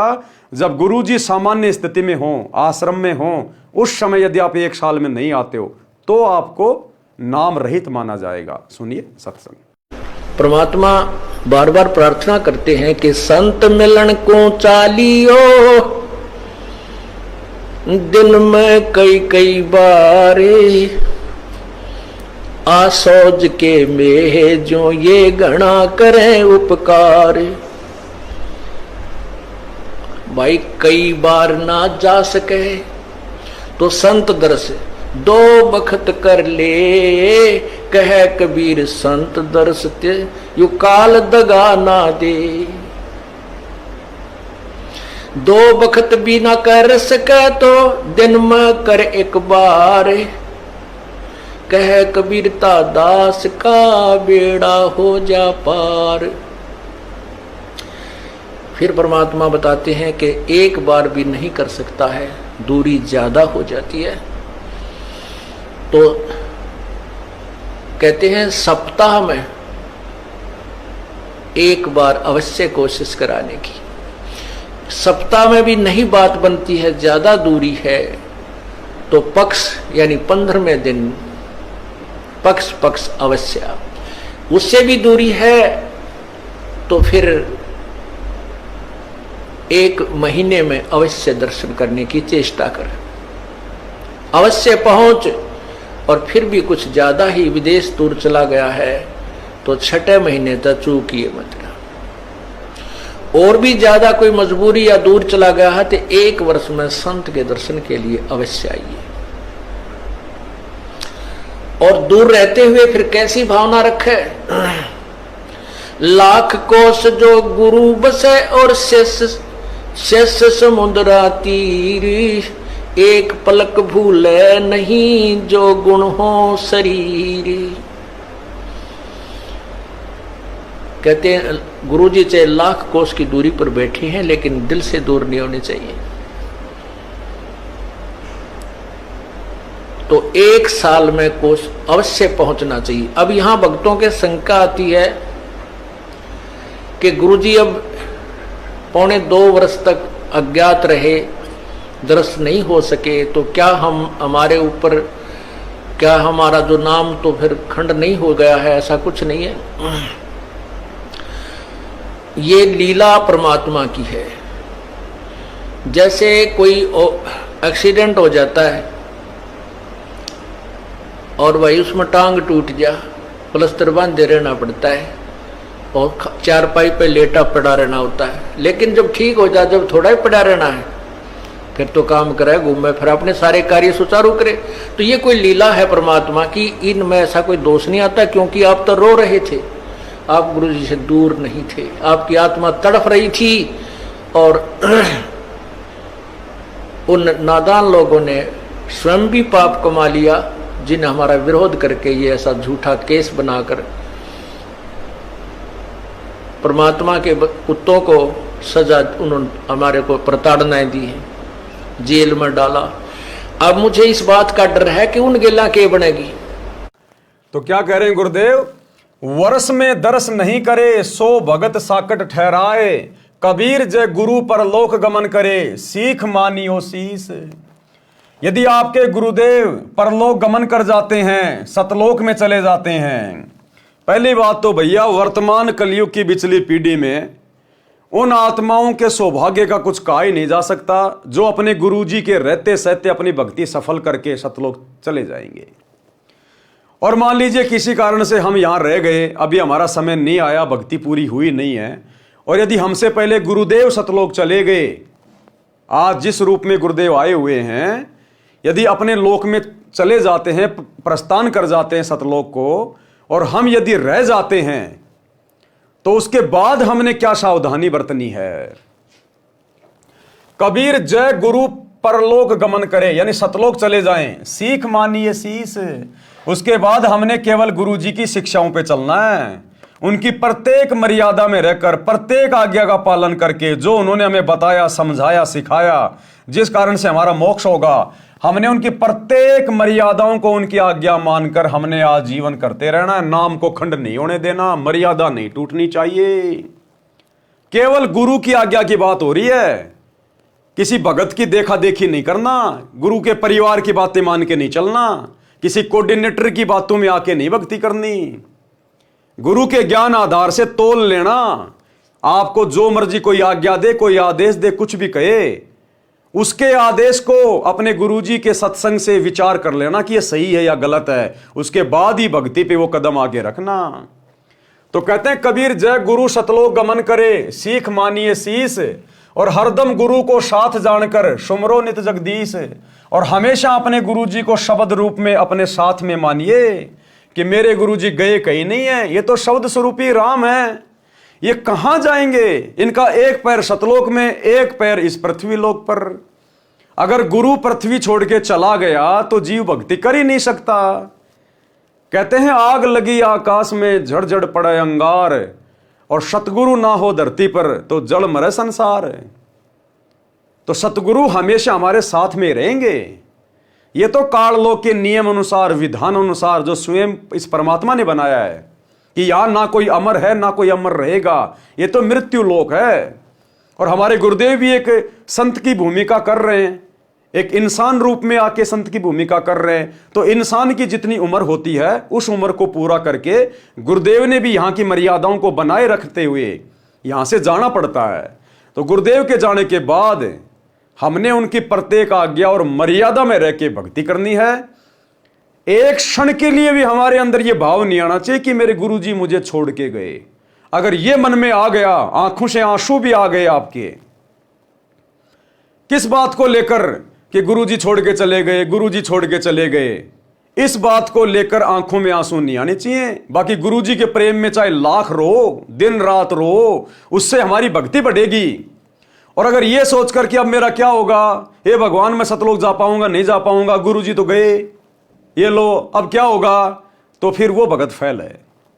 और बाकी जब गुरुजी सतलोक जा रहे हैं तो उनके प्यार में रहो, उनसे प्रार्थना करो कि हे गुरुदेव भगवान अपने दास के ऊपर दया करना, मेहन करना मालिक, ये बंदी छोड़, मेरे घर पर मेरे घट में शब्द रूप में सदा विराजमान रहना गुरुदेव, मुझे आशीर्वाद देना, मुझे हिम्मत देना गुरुदेव कि मैं शौपन में भी कभी आपकी मर्यादा ना तोड़ूं। ये परमात्मा मुझ नीच पर विशेष दया रखना। ये कहकर प्रार्थना करते हुए रोइए आप, चाहे गुरुदेव के जाते समय रोइए, उनके बाद में रोइए, आज रोइए, अभी रोइए, कोई दिक्कत नहीं, वो रोना हमारे हित में, हमारे फायदे में। लेकिन मन में यह सोचकर कि लो जी गुरुजी तो गए, अब मेरा क्या होगा, फिर वो भगत फैल है, क्योंकि वो फिर ज्ञान आधारी नहीं है। तो क्या कह रहे हैं कि हमेशा अपने गुरुदेव को सतलोक गमन के बाद शब्द रूप में अपने साथ में समझना चाहिए। भाई और बहनों, ये बहुत विशेष पॉइंट है। और जिस दिन गुरुदेव भगवान यहां से गमन करेंगे, वो हमारी एक और परीक्षा होगी कि कितने भक्तों के मन में कच्चापन आएगा कि लो जी गुरुजी तो गए, अब तो हो गया हमारा मोक्ष। गुरुदेव के जाने के बाद तो भक्तों ने और ज्यादा दृढ़ हो जाना चाहिए कि भैया सतगुरु धरती से प्रस्थान कर गए, अब यदि मर्यादा टूट गई तो कोई नाम शुद्धिकरण काम नहीं करेगा।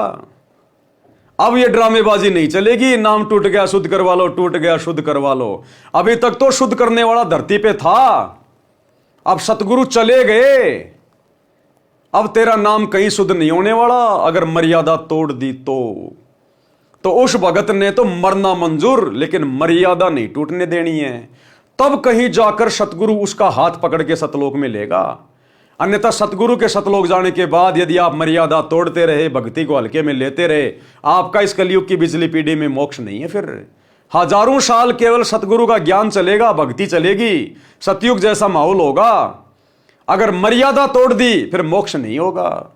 इसलिए सतगुरु के सतलोक गमन के बाद तो भगत ने चौतरफा सावधान होकर भक्ति करनी चाहिए और सदा शब्द रूप में गुरु जी को अपने साथ में मानना चाहिए कि मेरे गुरु कहीं नहीं गए, मेरे गुरु मेरे साथ शब्द रूप में। और गुरु को शब्द रूप में वही मानेगा जो साध संगति से जुड़ा होगा, जो गुरु को इष्ट मान चुका होगा। क्योंकि आज 10 साल से हमारे गुरुदेव हिसार जेल में बैठे हैं, हम उनको हिसार जेल में नहीं देख रहे। हमने तो गुरु का घर घर में आसन लगा दिया, बेड लगा दिया, रोजाना भोग लगा रहे हैं अपने बाप को, रोजाना उनकी चरण सेवा कर रहे हैं। हम अपने गुरु जी को अपने से दूर कहीं नहीं देखते। तभी तो मर्यादा में है कि हमारा बाप पल पल देख रहा है, घर में बैठा हुआ है। घर में ऊंची आवाज में भी बात नहीं करते, लड़ाई झगड़ा भी नहीं करते बिल्कुल भी, कि पिताजी बैठे हुए हैं। तो इस भाव से तो जब हमने आज ही इस परीक्षा के समय में जैसा गुरु चाहता है, आज ही हमने अपने गुरु को शब्द रूप में मान रखा कि घट ही में गंगा, घट ही में जमुना और घट ही में है जगदीश। जगदीश कौन? हमारे गुरु जी। हम तो आज ही उनको शब्द रूप में मान के भक्ति कर रहे हैं, तभी तो हम मर्यादा नहीं तोड़ रहे, तभी तो हम इन फर्जी आश्रमों में नहीं जाते। आज गुरु जी की गैर हाजिरी में किसी कुपात्र को ज्योति पाठ और दान का पैसा नहीं देते, राजनेताओं की रैलियों में धक्के नहीं खा रहे, गुंडों की सीबीआई जांच का समर्थन नहीं कर रहे, हम किसी की धर्मशाला नहीं बनवा रहे, लड्डू जलेबी बर्फी के चक्कर में आश्रमों में अपने पैर तोड़ने नहीं जाते हम गुरु की गैर हाजिरी में। क्यों? क्योंकि हमें विश्वास है कि गुरु तो मेरे घर पे बैठा है, फिर मैं कहां धक्के खाऊं। अरे मेरा घर आश्रम है, जिसका घर शमशान घाट है वो जाओ उन फर्जी आश्रमों में, जिनका गुरु शब्द रूप में घर नहीं बैठा है वो जाओ उन आश्रमों में, ये सोचकर कि गुरु जी को तो आश्रम में बांध रखा है, वही जाके मिलेंगे गुरु जी। तो हमने तो आज ही गुरु जी को शब्द रूप में मानकर अपने आध्यात्मिक क्रियाएं शुरू कर रखी हैं। इसलिए गुरुदेव के सतलोक गमन के बाद हम सत्सेवकों पे कोई फर्क नहीं पड़ेगा, चाहे गुरु जी सतलोक में रहो चाहे धरती पे रहो। हमें तो पता है कि हमारा बाप शब्द स्वरूपी राम है। अरे हम आज अपने गुरु जी को हाड़मास का थोड़ी मान रहे हैं, हम तो शब्द रूप में मान रहे हैं, तभी तो हम उनका सतगुरु प्रकट दिवस मना रहे हैं। हम गुरु जी का जन्मदिन नहीं मनाते, गुरु के अलावा किसी और को परमात्मा मान के, उस कागज के कबीर को, नकली कबीर को। जून के महीने में कबीर प्रकट दिवस नहीं मनाते, प्रकट केवल एक ही होता है और वो वर्तमान में हो चुका है, सतगुरु रामपाल जी। तो हम तो अपने गुरु जी का प्रकट दिवस मना रहे हैं, हम तो शब्द रूप में मान रहे हैं। गरीब ऐसा सतगुरु हम मिल्या, तेज पुंज के अंग, झिलमिल नूर जहूर है, नर रूप श्वेत रंग। तो हम आज कहां मान रहे हैं कि हमारे गुरु जी हाड़मास में हैं? हम तो आज भी उनको शब्द स्वरूप ही मान रहे हैं। हम तो रोज नित्य नियम कर रहे हैं कि हमारे गुरु जी का शरीर है नहीं, ये दिखाई देने वाला शरीर हाड़मास का नहीं है, नूरी है, तेज पुंज का है। तभी तो हम उनका प्रकट दिवस मना रहे हैं, क्योंकि जो प्रकट होता है उसका हाड़मास का शरीर नहीं होता। जो अपने गुरु को मां के गर्भ से जन्म लिया हुआ मानेगा वो सतगुरु का कभी प्रकट दिवस नहीं मनाएगा। तो हम सत्सेवक तो सतगुरु का 8 सितंबर के दिन प्रकट दिवस मनाते हैं, उनको प्रकट हुआ जानकर। तो प्रकट कौन होगा? जो शब्द स्वरूपी होगा।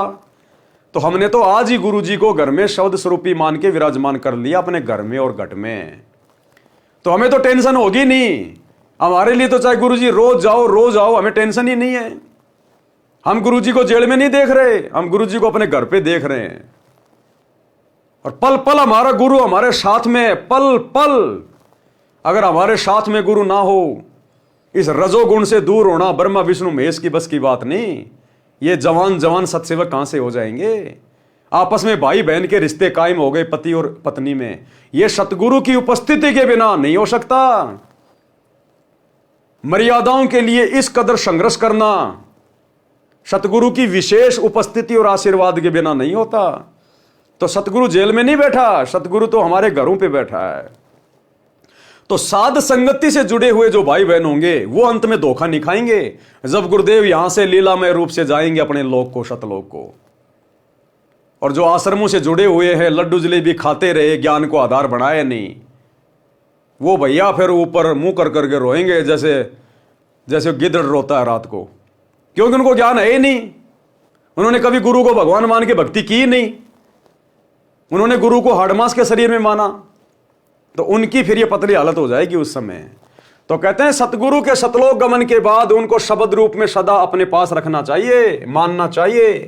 हरदम गुरु को साथ जानकर सुमरो नित जगदीश, यानी रोजाना अपनी 3 समय की आरती, सत्संग सुनना, सुमरण करना, 5 यज्ञ करना अपना जारी रखें। कबीर गुरु मरा मत जानियो, वस्त्र त्याग्या स्थूल, कि भगत ने अपने गुरु जी को मरा हुआ नहीं समझना चाहिए। अगर अपने गुरु को मरा हुआ जान लिया तो भगत जन्म मरण में रहेगा, क्योंकि हम तो अविनाशी की भक्ति करके अविनाशी पद को प्राप्त करेंगे। और जन्म मरण वाले सतगुरु को यदि हमने ये मान लिया कि हमारे गुरु जी का तो जन्म हुआ है, हमारा गुरु जी तो मर गया, हम जिंदगी में कभी जन्म मरण से दूर नहीं हो सकते। तो गुरु को अविनाशी भी केवल सत्सेवकों ने माना है कि ना सतगुरु जननी जने और जाके माना बाप, पिंड ब्रह्मंड से रहित है ना वहां तीनों ताप। तो कहते हैं गुरु को मरा मत जानिए, वस्त्र त्याग्या स्थूल, और सूक्ष्म देही गमन करी खिला अमर वह फूल। कबीर सतलोक में बैठकर गुरु निरखे तो है, गुरु तजना और मानियो अध्यात्म हानि होए।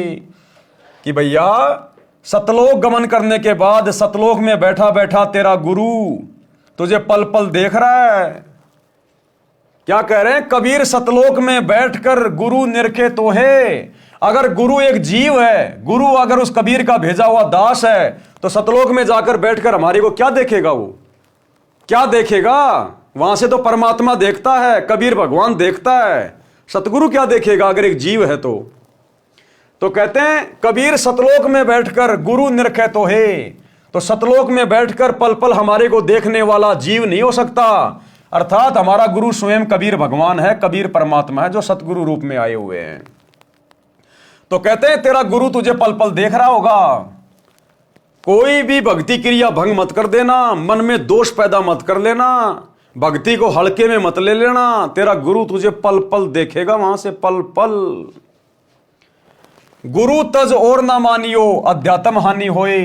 गुरु की शिक्षाओं के अलावा किसी और के चक्कर में आके भक्ति बर्बाद मत कर लेना कि लो जी गुरु जी तो सतलोक चले गए, अब तो गुरु जी के बेटा बेटी की माननी पड़ेगी, गुरु जी की पत्नी की माननी पड़ेगी, गुरु जी के भाई की माननी पड़ेगी, अरे ये भगत तो गुरु जी के साथ रहता था, इस भगत की माननी पड़ेगी। गुरु के अलावा सब जीव के जीव जो गुरु जी आज्ञा दे गए, जो गुरुजी संगत में सार्वजनिक घोषणा करके चले गए कि बच्चों आगे से आपने ये करना है, ऐसा करना है, यदि किसी को उत्तराधिकारी बना के चले गए और सार्वजनिक तौर पर गुरुजी ऐलान करके जाते हैं, तो हमने केवल उसी का अनुसरण करना है। जिसको गुरुजी अपना उत्तराधिकारी नियुक्त करके जाएंगे अपने मिशन को आगे चलाने के लिए, उसी अनुसार हमने आगे चलना है। और यदि वो गुरु के द्वारा उत्तराधिकारी नियुक्त किया गया व्यक्ति कोई गलती करता है, उसी दिन हमने उस व्यक्ति से कनेक्शन काट लेना है। कनेक्शन गुरुजी की भक्ति से जोड़ के रखना है, गुरुजी की मर्यादाओं से जोड़ के रखना है, सत्संगों से जोड़ के रखना है, सुमरण से जोड़ के रखना है। ये नहीं कि गुरुजी अगर किसी को उत्तराधिकारी घोषित कर गए और वो जो मर्जी हमसे कुकर्म कराओ तो हम उसकी हर बात मानेंगे।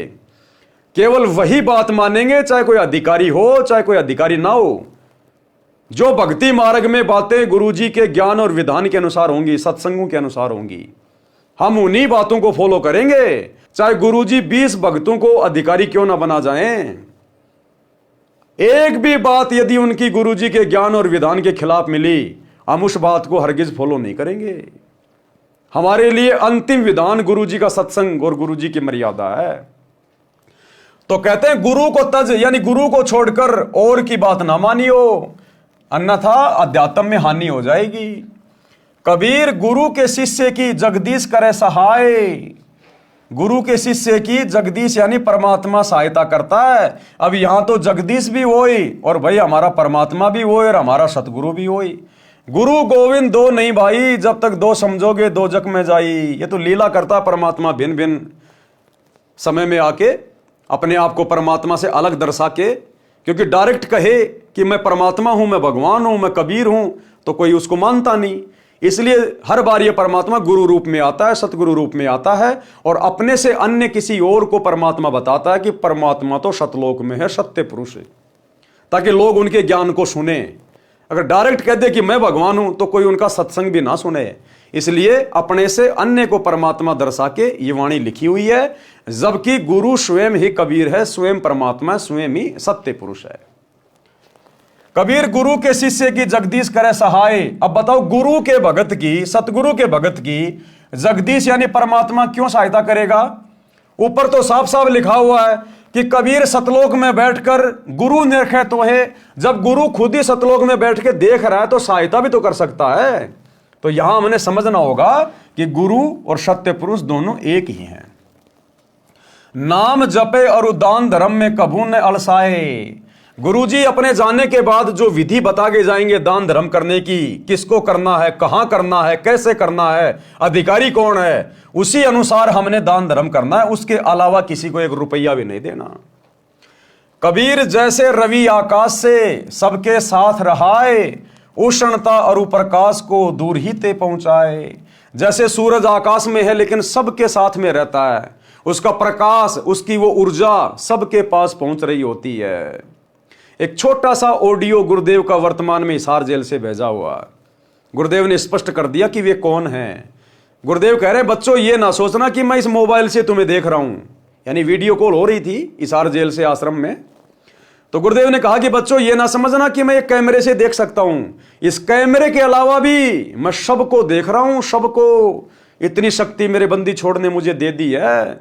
जैसे सूर्य सबके साथ में रहता है, उसकी ऊर्जा, उसका प्रकाश सबके साथ में रहता है, ऐसे ही इस दास को और अपने परमात्मा को पल पल अपने साथ में समझना। यानी अपने आप को छुपाते हुए कह रहे कि इस दास को, रामपाल दास को और कबीर भगवान को, परमात्मा को, दोनों को अपने साथ समझना। तो हमें दोनों की जरूरत नहीं, हमें एक की जरूरत है, केवल अपने गुरु की, बस। क्योंकि हमारा गुरु ही हमारे लिए गोविंद है, परमात्मा है, भगवान है। तो एक छोटा सा ऑडियो जिसमें गुरुदेव ने स्पष्ट कर दिया कि पल पल देख रहा परमात्मा। अरे जो सतलोक में बैठ के हमें यहां देख सकता है, क्या हिसार जेल में बैठ के नहीं देख रहा होगा? भगत की हर एक क्रिया पे नजर है, क्योंकि परीक्षा चल रही है। परीक्षा सुनिए। आशीर्वाद है मेरे बच्चों, सारे दिखाई देते हो, और अगर कैमरे से ना देखूं तो वैसे भी देख सकता हूं मेरे बच्चे। इतनी ताकत दे दी है मेरे बंदी छोड़ ने मेरे को। आप चिंता ना करो, जैसे सूर्य सबके साथ होता है ऐसे भगवान और दास को अपने साथ समझना। तो भाई और बहनों, हम तो इस प्रकार की ऑडियो को सुनकर बड़े डर कर भक्ति कर रहे हैं। हम सत्सेवक तो डर डर के भक्ति कर रहे हैं कि ये परम सत्य है। गुरु ने कह दिया चलो और अच्छा हुआ, लेकिन हम तो पहले से मान रहे हैं कि गुरु भैया पल पल देख रहा है, वो दिव्य दृष्टा है, अंतर्यामी है, स्वयं परमात्मा है, उसकी नजर से सृष्टि में कोई छुपा हुआ नहीं है। इसलिए हम सत्सेवक भाई बहन ये गंदी राजनीति करना, दुनियादारी करना हम नहीं करते ये सब काम। तो कहते जैसे सूरज आकाश से सबके साथ रहाए, उष्णता और प्रकाश को दूर ही ते पहुंचाए। कबीर ऐसे गुरु जहां बसे सब पर करे रजा, और गुरु समीप जानकर सकल विकार करत लजा। गुरु जी को अपने पास में समझकर, अपने साथ में समझकर जब तक हम भक्ति नहीं करेंगे, हम विषय विकारों से दूर नहीं हो सकते, हमारे ऊपर उनके आशीर्वाद की रजा नहीं हो सकती। एक वाणी में गुरुदेव कहते हैं कि क्या मुख ले विनती करूं और लाज आवती मोए, और तुम देखत अवगुण करूं मैं कैसे भाऊं तोए। कि हे परमात्मा, मैं कौन से मुंह से, मैं अवगुणी इंसान, विषय विकारों में रत इंसान, मैं किस मुंह से आपसे प्रार्थना करूं, विनती करूं, अरदास करूं। मुझे तो शर्म आ रही है। और तुम देखत अवगुण करूं, आप सब कुछ देखने वाले हो, सब कुछ जानने वाले हो, अंतर्यामी हो, फिर भी मैं अवगुण कर रहा हूं। कहते मैं आपके हृदय में कैसे समाऊंगा, कैसे भाऊं तोए। तो इसी प्रकार भाई और बहनों, अपने सतगुरु को हमने अंतर्यामी मानना है, दिव्य दृष्टा मानना है, हमारे घट में बैठा हुआ परमात्मा है। जीता दास जी ने अपने सतगुरु गीसा दास जी के लिए कहा कि मेरे पर्दे के महल में पिया जी, और तुमसे कैसे छुपा लूं जिया जी। कि हे गुरुदेव, आप तो मेरे महल में, मेरे हृदय में बैठे हुए हो, मैं भला आपसे क्या छुपा सकता हूं। तो हमने अपने गुरुदेव को अंतर्यामी मानकर और सदा अपने पास में मानकर, अपने अंग संग मानकर कि गुरु शब्द रूप में मेरे साथ में है, तभी तो मैं भक्ति कर पा रहा हूं।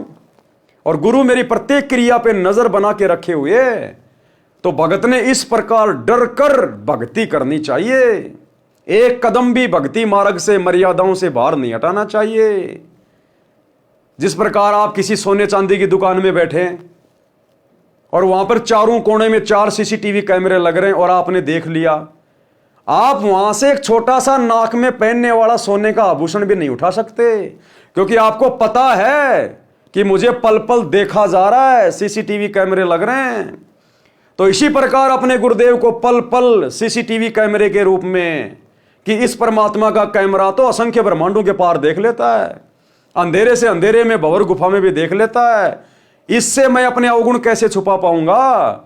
मुझे अंत में शरीर छोड़ के उसी के पास जाना है, मैं क्या मुंह दिखाऊंगा? तो कहते हैं क्या मुख ले विनती करूं, लाज आवती मोए, और तुम देखत अवगुण करूं, कैसे भाऊं तोए।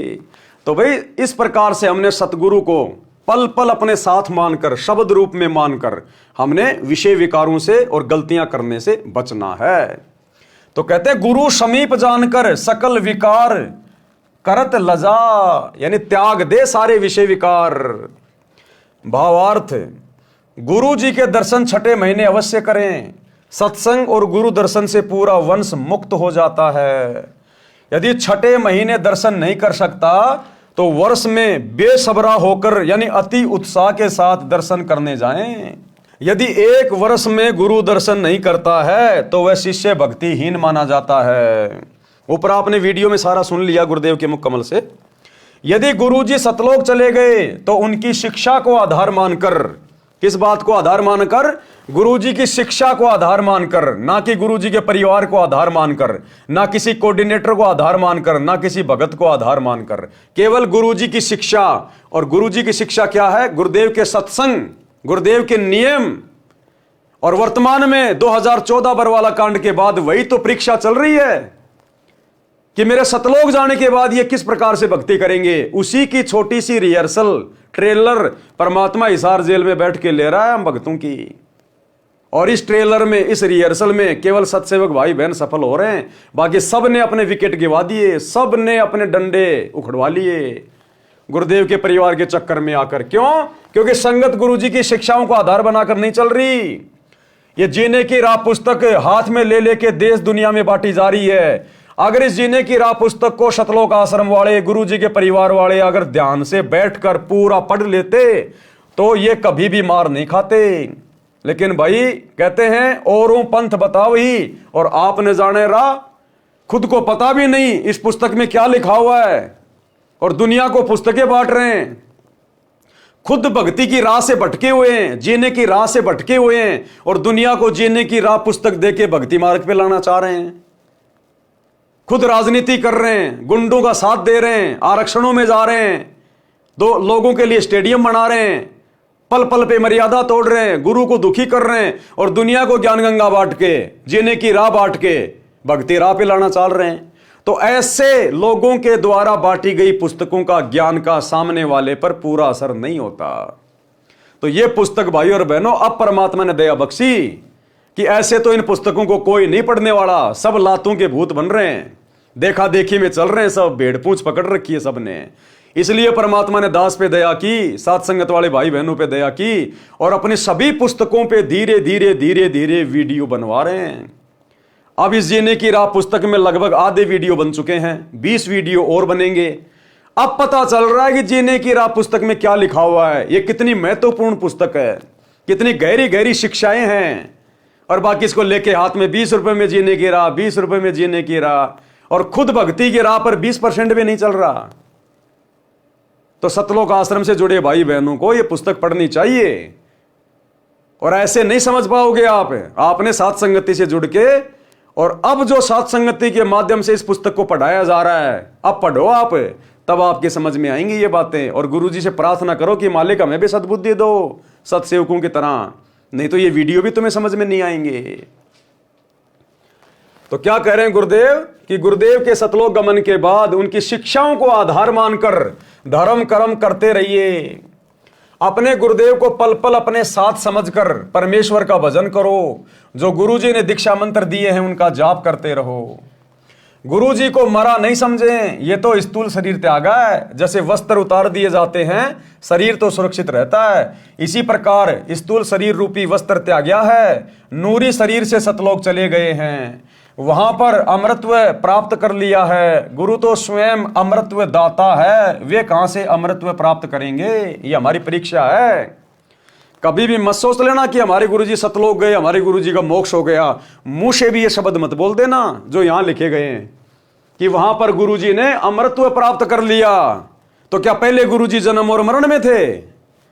तो कभी जिंदगी में भी इस प्रकार के शब्द अपने गुरुजी के प्रति मुख से मत निकाल देना कि हमारे गुरुजी का मोक्ष हो गया, सतलोक गए। नहीं तो उसी समय आप भक्ति से नीचे गिर जाओगे, क्योंकि आपने गुरु को मानुष मान रखा है। तो गुरु तो मुक्ति दाता है, गुरु तो जगत का तारणहार है, मोक्ष दाता है। और मोक्ष वही दिला सकता जो स्वयं मुक्त हो। और मुक्त भाई इस पूरी सृष्टि में केवल एक ही है, ये बंदी छोड़ सतगुरु रामपाल जी भगवान, ये कबीर परमात्मा। आपका इंतजार कर रहे हैं, आप जी को भी तो जाना है। बिना मरे यानी स्थूल शरीर त्यागे सतलोक जाया नहीं जा सकता। ये तो शिष्यों को भी त्यागना है। फिर गुरुजी के शरीर त्यागने का शोक ना करके, यानी दुख ना मना के, उनके द्वारा बताई गई साधना करें तथा मर्यादा का पालन करते हुए अपना जीवन सफल बनाएं। गुरुदेव सतलोक में बैठकर आपको देख रहा होता है। गुरुजी के संसार छोड़कर जाने के पश्चात अन्य को गुरु रूप में नहीं देखना। अन्य को गुरु रूप में देखना दो प्रकार से होगा। एक तो उस गुरु को छोड़कर, यानी अपने गुरुजी को छोड़कर किसी और को गुरु धारण करने लेना, और एक गुरु के सतलोक जाने के बाद अपने गुरुजी की बातों को कम, जैसे वर्तमान में गुरुजी के जेल जाने के बाद संगत इन आश्रमों से जुड़कर गुरुजी के सत्संगों को कम महत्व दे रही है, गुरुजी के ज्ञान को कम महत्व दे रही है, गुरुजी की आज्ञाओं को कम महत्व दे रही है, और गुरुजी के परिवार की और कोऑर्डिनेटरों की बातों को ज्यादा महत्व दे रही है। आंख बंद करके उनके हर आदेश की पालना कर रही है। तो यह होता है अपने गुरुजी के अलावा किसी और की आज्ञा मानना, किसी और को महत्व देना। गुरुजी के संसार छोड़कर जाने के पश्चात अन्य को गुरु रूप में नहीं देखना, यानी गुरु को तजे भजे जो आना, ता पसवा को फोकट ज्ञाना। नहीं तो भक्ति की हानि हो जाएगी। गुरु जी के उपदेशी शिष्य की परमेश्वर सहायता करता है, यानी स्वयं गुरु ही है परमेश्वर, सारा सब कुछ अब तो हमें समझ में आ गया है। शिष्य को गुरु जी के बताए नाम जाप तथा दान धर्म करने में कभी आलस नहीं करना चाहिए। जैसे सूर्य दूर आकाश से सबको उष्णता प्रकाश प्रदान करता है, सबको अपने साथ दिखाई देता है, इसी प्रकार गुरु जी कहीं पर भी बैठा है वहीं से अपने भक्तों पर कृपा करता है। गुरु जी को समीप तथा दृष्टा जानकर सब विषय विकारों को करने में शर्म करके परहेज करें। देखो भाई और बहनों, पॉइंट पे पॉइंट है, पॉइंट पे पॉइंट है। क्या कह रहे हैं? इसी प्रकार गुरु जी कहीं पर भी बैठा है वहीं से अपने भक्तों पर कृपा करता है। और वर्तमान में गुरु जी बैठे हिसार जेल में, और यहां क्या लिख रखा है कि जहां गुरु जी बैठा, कहीं भी बैठा है, वहीं से बैठकर अपने भक्तों पे वो कृपा करता है। तो बताओ फिर हम अपने गुरु जी की कृपा लेने के लिए इन फर्जी आश्रमों में क्यों धक्के खाएं, जब गुरु जी खुद कह रहे हैं कि गुरु जहां भी बैठा है वहीं से अपने भक्तों पे वो कृपा करता है। तो गुरु जी बैठे हिसार जेल में और संगत धक्के खा रही है इन फर्जी आश्रमों में, तो ये तो मूर्खता हो गई ना। आप सही भक्ति करो, गुरु को परमात्मा मानो, मर्यादा में रहो। गुरु चाहे कहीं भी बैठा है वहीं से आपके ऊपर कृपा करेगा। तो इसलिए हम सत्सेवक गुरु की गैर हाजिरी में इन फर्जी आश्रमों में कहीं धक्के नहीं खाते। इसी प्रकार गुरु कहीं भी बैठा है वहीं से अपने भक्तों पर कृपा करता है। गुरु जी को समीप तथा दृष्टा जानकर सब विषय विकारों को करने में शर्म करके परहेज करें। धर्म बोध पृष्ठ 183 का सारांश। कबीर कहते जनकादिक गृही जो नित धर्म परवीन, पायो शुभ गति आप ही औरन्हु मति दीन। राजा जनक जैसे गृहस्थी अपने धर्म के विद्वान थे, यानी मानव कर्म के ज्ञानी थे, जिस कारण से स्वयं भी शुभ गति प्राप्त की, यानी स्वर्ग प्राप्त किया तथा औरों को भी स्वर्ग प्राप्ति का मार्ग बताया। कबीर हरि के हेत न देत धन देत कुमार्ग माही, ऐसे अन्यायी अधम बांधे यमपुर जाई। भावार्थ, जो व्यक्ति धर्म नहीं करते और पैसे का गलत प्रयोग करते हैं, शराब पीते हैं, मांस खाते हैं, तंबाकू सेवन करते हैं या व्यर्थ के दिखावे में खर्च करते हैं, ऐसे अन्यायी नीच यमलोक यानी नरक लोक में बांध कर ले जाए जाते हैं। अब देखो भाई और बहनों, वैसे तो बहुत ही ज्यादा महत्वपूर्ण पॉइंट है, बहुत ही ज्यादा महत्वपूर्ण।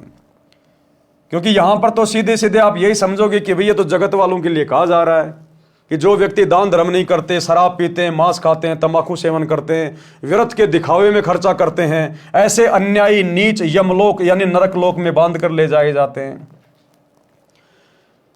अब काल क्या करेगा वर्तमान में, कलयुग की बिचली पीढ़ी में? आमने सामने की लड़ाई नहीं लड़ेगा, वो सूक्ष्म लड़ाई लड़ेगा। और ये सारे नीच कुक्रम वर्तमान में उस काल ने गुरु जी की गैर हाजिरी में 2014 से 2025 तक सतलोक आश्रमों से जुड़ी हुई लाखों की संगत से करवा दिया। गुरुदेव के परिवार से ये नीच कर्म करवा दिए, कोऑर्डिनेटरों से नीच कर्म करवा दिए। क्या कह रहे हैं गुरुदेव कि जो व्यक्ति धर्म नहीं करते और पैसे का गलत प्रयोग करते हैं, शराब पीते हैं, मांस खाते हैं, तंबाकू सेवन करते हैं, वो नीच हैं, उनको यमलोक में यमदूत बांध के ले जाते हैं। अब काल को पता है कि भैया इस संत का ये ज्ञान लेने के बाद, ये तत्व ज्ञान लेने के बाद ये भगत सीधे सीधे तंबाकू नहीं खाएंगे, मांस नहीं खाएंगे, शराब नहीं पिएंगे, नीच कर्म नहीं करेंगे, दिखावे के काम नहीं करेंगे। तो काल भैया 21 ब्रह्मांड का स्वामी है, वो अनपढ़ नहीं है। अनपढ़ का मतलब वो बहुत ज्यादा बुद्धिमान है, हम भक्तों की तरह मूर्ख नहीं हो। उसने सूक्ष्म चाल चली कि कैसे इन भक्तों को अपने जाल में फंसा जाए, कैसे इन सभी भक्तों को सूक्ष्म जाल में बांध के सारे कुकर्म करवाए जाएं। चाल चली कि भगत बड़ा विश्वासी होता है, भगत बड़ा बाड़ा होता है। ये भगत विश्वास किस पे कर रहे हैं, उस व्यक्ति को पकड़ा जाए। क्योंकि गुरुजी ने तो बताया कि भक्ति मार्ग में ब्लाइंड फेथ, अंधविश्वास करना होता है, और अंधविश्वास करना होता है अपने गुरु के ऊपर, अपने गुरु के ज्ञान के ऊपर। क्योंकि गुरु कभी भी काल की तरह धोखा नहीं देता। तो काल ने देखा ये किसके ऊपर विश्वास कर रहे हैं, आंख बंद करके अपने गुरु पे कर रहे हैं या फिर किसी और पे कर रहे हैं। तो काल ने ध्यान से देखा, रे यार ये तो सारे के सारे मूर्ख हैं, ये तो आंख बंद करके और गुरु के बेटा बेटियों पे विश्वास कर रहे हैं, कोऑर्डिनेटरों पे विश्वास कर रहे हैं। काल ने सोचा, मैंने सोचा ये तो एक आध पे कर रहे होंगे, तो सैकड़ों पे विश्वास कर रहे हैं। इन्होंने तो गांव गांव में कोऑर्डिनेटर बना रखे हैं, नामदान सेंटर खोल रखे हैं। इनको अपने गुरु के ज्ञान से कोई लेना देना ही नहीं है, ये तो गुरु के परिवार पे फिदा हो रहे हैं, उनके आशिक हो रहे हैं। काल को मौका मिल गया। अब गुरु के परिवार की मर्यादा टूटी हुई, कोऑर्डिनेटरों की मर्यादा टूटी हुई, क्योंकि इन्हीं के कुकर्मों के कारण, मनमाने आचरण के कारण, इन्हीं की गलतियों के कारण गुरुजी बरवाला कांड के बाद हिसार जेल में जाके बैठे। तो मर्यादा सबकी टूटी हुई, और काल के साथ परमात्मा का एग्रीमेंट है कि जब तक मेरा भगत मर्यादा में, तू पास भी नहीं आ सकता। और जो मर्यादा तोड़ के भक्ति कर रहा है उसकी तू चोटी पकड़ के लेके जा, मुझे कोई मतलब नहीं है। कहते हैं जब तक हंसा हमरी आना और काल लगे ना तेरा बाणा, जब तक मेरा भगत मेरी मर्यादा में रहेगा तब तक तो तेरा दाव लगेगा नहीं। और बाकी भैया मैंने तेरे को फ्री कर रखा है, जो मर्यादा तोड़ के भक्ति करेगा वो तेरे हवाले। तो काल ने देखा ये लाखों की संगत भेड़ चाल में चल रही है, इनको संत के ज्ञान से, संत की मर्यादाओं से कोई लेना देना नहीं है। ये तो संत के परिवार के पीछे, उनके भाई के पीछे, उनके बेटा बेटी के पीछे, अपने कोऑर्डिनेटरों के पीछे तो ब्लाइंड फेथ कर रहे हैं, अंधे होके चल रहे हैं। गुरु ज्ञान क्या कह रहा है, गुरु मर्यादा क्या कह रही है, गुरु का परिवार क्या कह रहा है, इनको लेना देना ही नहीं, कोई सोच विचार ही नहीं कर रहा, कोई चिंतन मनन नहीं है। तो काल ने चोटी पकड़ ली गुरु जी के परिवार की और कोऑर्डिनेटरों की, और बैठ गया सिर पे, जैसे राजा परीक्षित के सिर पे उसके मुकुट में बैठ गया। और सारे कुकर्म करवा दिए, नीच कर्म करवा दिए कि ये भगत वैसे शराब नहीं पिएंगे, वैसे नशा नहीं करेंगे, बोतल लेके जाऊंगा दारू नहीं पिएंगे, इनके सामने मुर्गा काटूंगा, बकरा काटूंगा, ये मांस नहीं खाएंगे, अब मैं खिलाऊंगा इनको। सूक्ष्म चाल चली। आया हरियाणा का जाट आरक्षण। काल को पता था कि ये तो गुरु के परिवार पे विश्वास करते हैं आंख बंद करके, ये तो मूर्ख हैं। गुरु के परिवार के माध्यम से कहलवा दिया, पीला पर्चा निकलवा दिया कि गुरु जी का आदेश है, जबकि गुरु जी का कोई आदेश नहीं जाट आरक्षण में जाने का, ना कोई ऑडियो, ना कोई वीडियो, ना कोई ज्ञान में कोई आदेश कि भाई गुरु जी का आदेश है हरियाणा के जाट आरक्षण में भक्तों ने उनके धरनों पे बैठना है। सब भक्तों को बैठा दिया बसों में भर भर के, और करोड़ों में चंदे के रूप में हरियाणा के जाट आरक्षण में पैसा दे दिया गया, भक्तों के दान का, ज्योति पाठ का। अब वो जाट क्या करेंगे उस पैसे का? वो जाट उस पैसे से शराब पिएंगे, हुक्का खरीदेंगे, तंबाकू पिएंगे, मांस खाएंगे, राजनीति करेंगे। उल्टे काम करेंगे सारे, वेश्यावृत्ति भी करेंगे, क्योंकि वो तो जगत वाले आदमी है, सारे कुकर्म करते हैं। तो भगतों का पैसा और जाट नशा कर रहे हैं, तमाकू पी रहे हैं, तो किसका सहयोग हो गया? भगतों का। तो चाहे भगत ने नशा कर लिया, तमाकू पी ली, चाहे उन जाटों ने पी ली, चाहे भगत शराब पी रहे हैं, चाहे वो जाट शराब पी रहे हैं, बराबर बात है। क्योंकि जाट उन्हीं पैसों से शराब पिएगा जो चंदे के रूप में दिए गए हैं। भगतों का पैसा, तो जाट शराब पियो, बियर पियो, दोष बराबर का उन भगतों को भी लगेगा। जाट मांस खाएंगे, राजनीति करेंगे, उल्टे काम करेंगे, उस पैसे से बराबर के दोषी भगत भी बन रहे हैं, क्योंकि भगतों के सहयोग से सारा काम हो रहा है। क्योंकि गुरु ने तो कहा था कि पात्र को पात्र पहचान के ताही दीजिए दान, कि सुपात्र को दान देना चाहिए। भक्तों ने दे दिया कुपात्रों को, गुरु के परिवार को। गुरु के परिवार ने वो पैसा आगे अपने भाईचारे में लुटा दिया। अब भाईचारा शराब पी रहा है, तमाकू पी रहा है, मांस खा रहा है, राजनीति कर रहा है, उल्टे काम कर रहा है। सहयोग किसका? संगत का। तो काल ने सबको शराब पिला दी, सबको मांस खिला दिया, सबको तमाकू पिला दी। और दिखावा क्या लिख रहे हैं गुरुदेव? जो व्यर्थ के दिखावे में खर्च करते हैं। अब जाटों की धर्मशाला 1 करोड़ रुपए में बनवाई जा रही है, गुरुजी के दोनों लड़के बनवा रहे हैं। व्यर्थ का दिखावा है। क्या मतलब है 5वां फ्लोर बनाने का? क्या मतलब है उस जाट धर्मशाला का भक्तों के द्वारा 5वां फ्लोर बनवाना? गुरुजी के लड़के कौन सी अपनी औरतों के जेवर बेच के धर्मशाला बनवा रहे हैं? भक्तों का ज्योति पाठ का दान का पैसा। तो वो धर्मशाला बनवाना, 5वां फ्लोर बनवाना व्यर्थ का दिखावा हो गया। गुरुजी ने तो कभी कहा नहीं तुम किसी की धर्मशाला बनवाओ। गुरुजी कहते हैं घर तो 3.5 हाथ गणा तो पूर्णा 4, इससे अधिक जो चाहते उनको नहीं है ज्ञान। तो गुरुजी के आदेश के खिलाफ काम हो रहा है, तो ये दिखावा हो गया, व्यर्थ का दिखावा, मान बढ़ाई के लिए। तो दोषी कौन हुआ? जो पैसा देके सहयोग कर रहे हैं, संगत बराबर की दोषी। तो ये सारे पॉइंट वर्तमान में सतगुरु की संगत के ऊपर लागू हैं। और अंत में इस संगत को यम के दूत गर्दन पकड़ के इन नीच कर्मों के कारण यमलोक में लेके जाएंगे। ये सतगुरु है, कोई ऐरा गहरा संत नहीं है। 30 साल से परमार्थ के लिए इतना संघर्ष कर रहा है। इस दिन के लिए कर रहा था क्या कि 30 साल तक ज्ञान देने के बाद भी मेरे भगत यही नीच कर्म करें, ऐसे ही अपनी मर्यादा तोड़ें, ऐसे ही अपने गुरु जी को काल के सामने लज्जित करें? क्या इसलिए गुरु ने ज्ञान दिया? क्या इसलिए गुरु संघर्ष कर रहा है? क्या इसलिए गुरु ने पुस्तकें लिखी अपना अनमोल समय निकाल के? तो ये संगत सारे कुकर्म कर रही है, सारे कुकर्म परिणाम भोगने पड़ेंगे। क्या कह रहे हैं गुरुदेव? जो व्यक्ति धर्म नहीं करते और पैसे का गलत प्रयोग करते हैं, यहां तो धर्म के नाम पे पैसा लिया जा रहा है गुरुजी के परिवार के द्वारा, और उस पैसे का फिर गलत प्रयोग किया जा रहा है। शराब पीते हैं, मांस खाते हैं, तमाकू सेवन करते हैं, या व्यर्थ के दिखावे में खर्च करते हैं, ऐसे अन्यायी नीच यमलोक यानी नरक लोक में बांध कर ले जाए जाते हैं। भगत व्यवहार कैसा हो, यानी भगत का व्यवहार कैसा होना चाहिए, भगत का आचार विचार व्यवहार कैसा होना चाहिए, बोलचाल कैसी होनी चाहिए, भगत का उठना बैठना देखना निगाह दृष्टि कैसी होनी चाहिए। तो इस विषय में भाइयों और बहनों हम कल रात्रि 8 बजे गुरुदेव के आशीर्वाद से आगे बढ़ेंगे। आज के वीडियो में हम केवल यही समाप्त करेंगे। कल रात्रि 8 बजे सभी भाई बहन फिर से लाइव जुड़िए। तब तक गुरुदेव भगवान हम सबको आज्ञा दे, इजाजत दे, सद्बुद्धि दे, आशीर्वाद दे। बंदी छोड़ सतगुरु रामपाल जी भगवान की जय हो।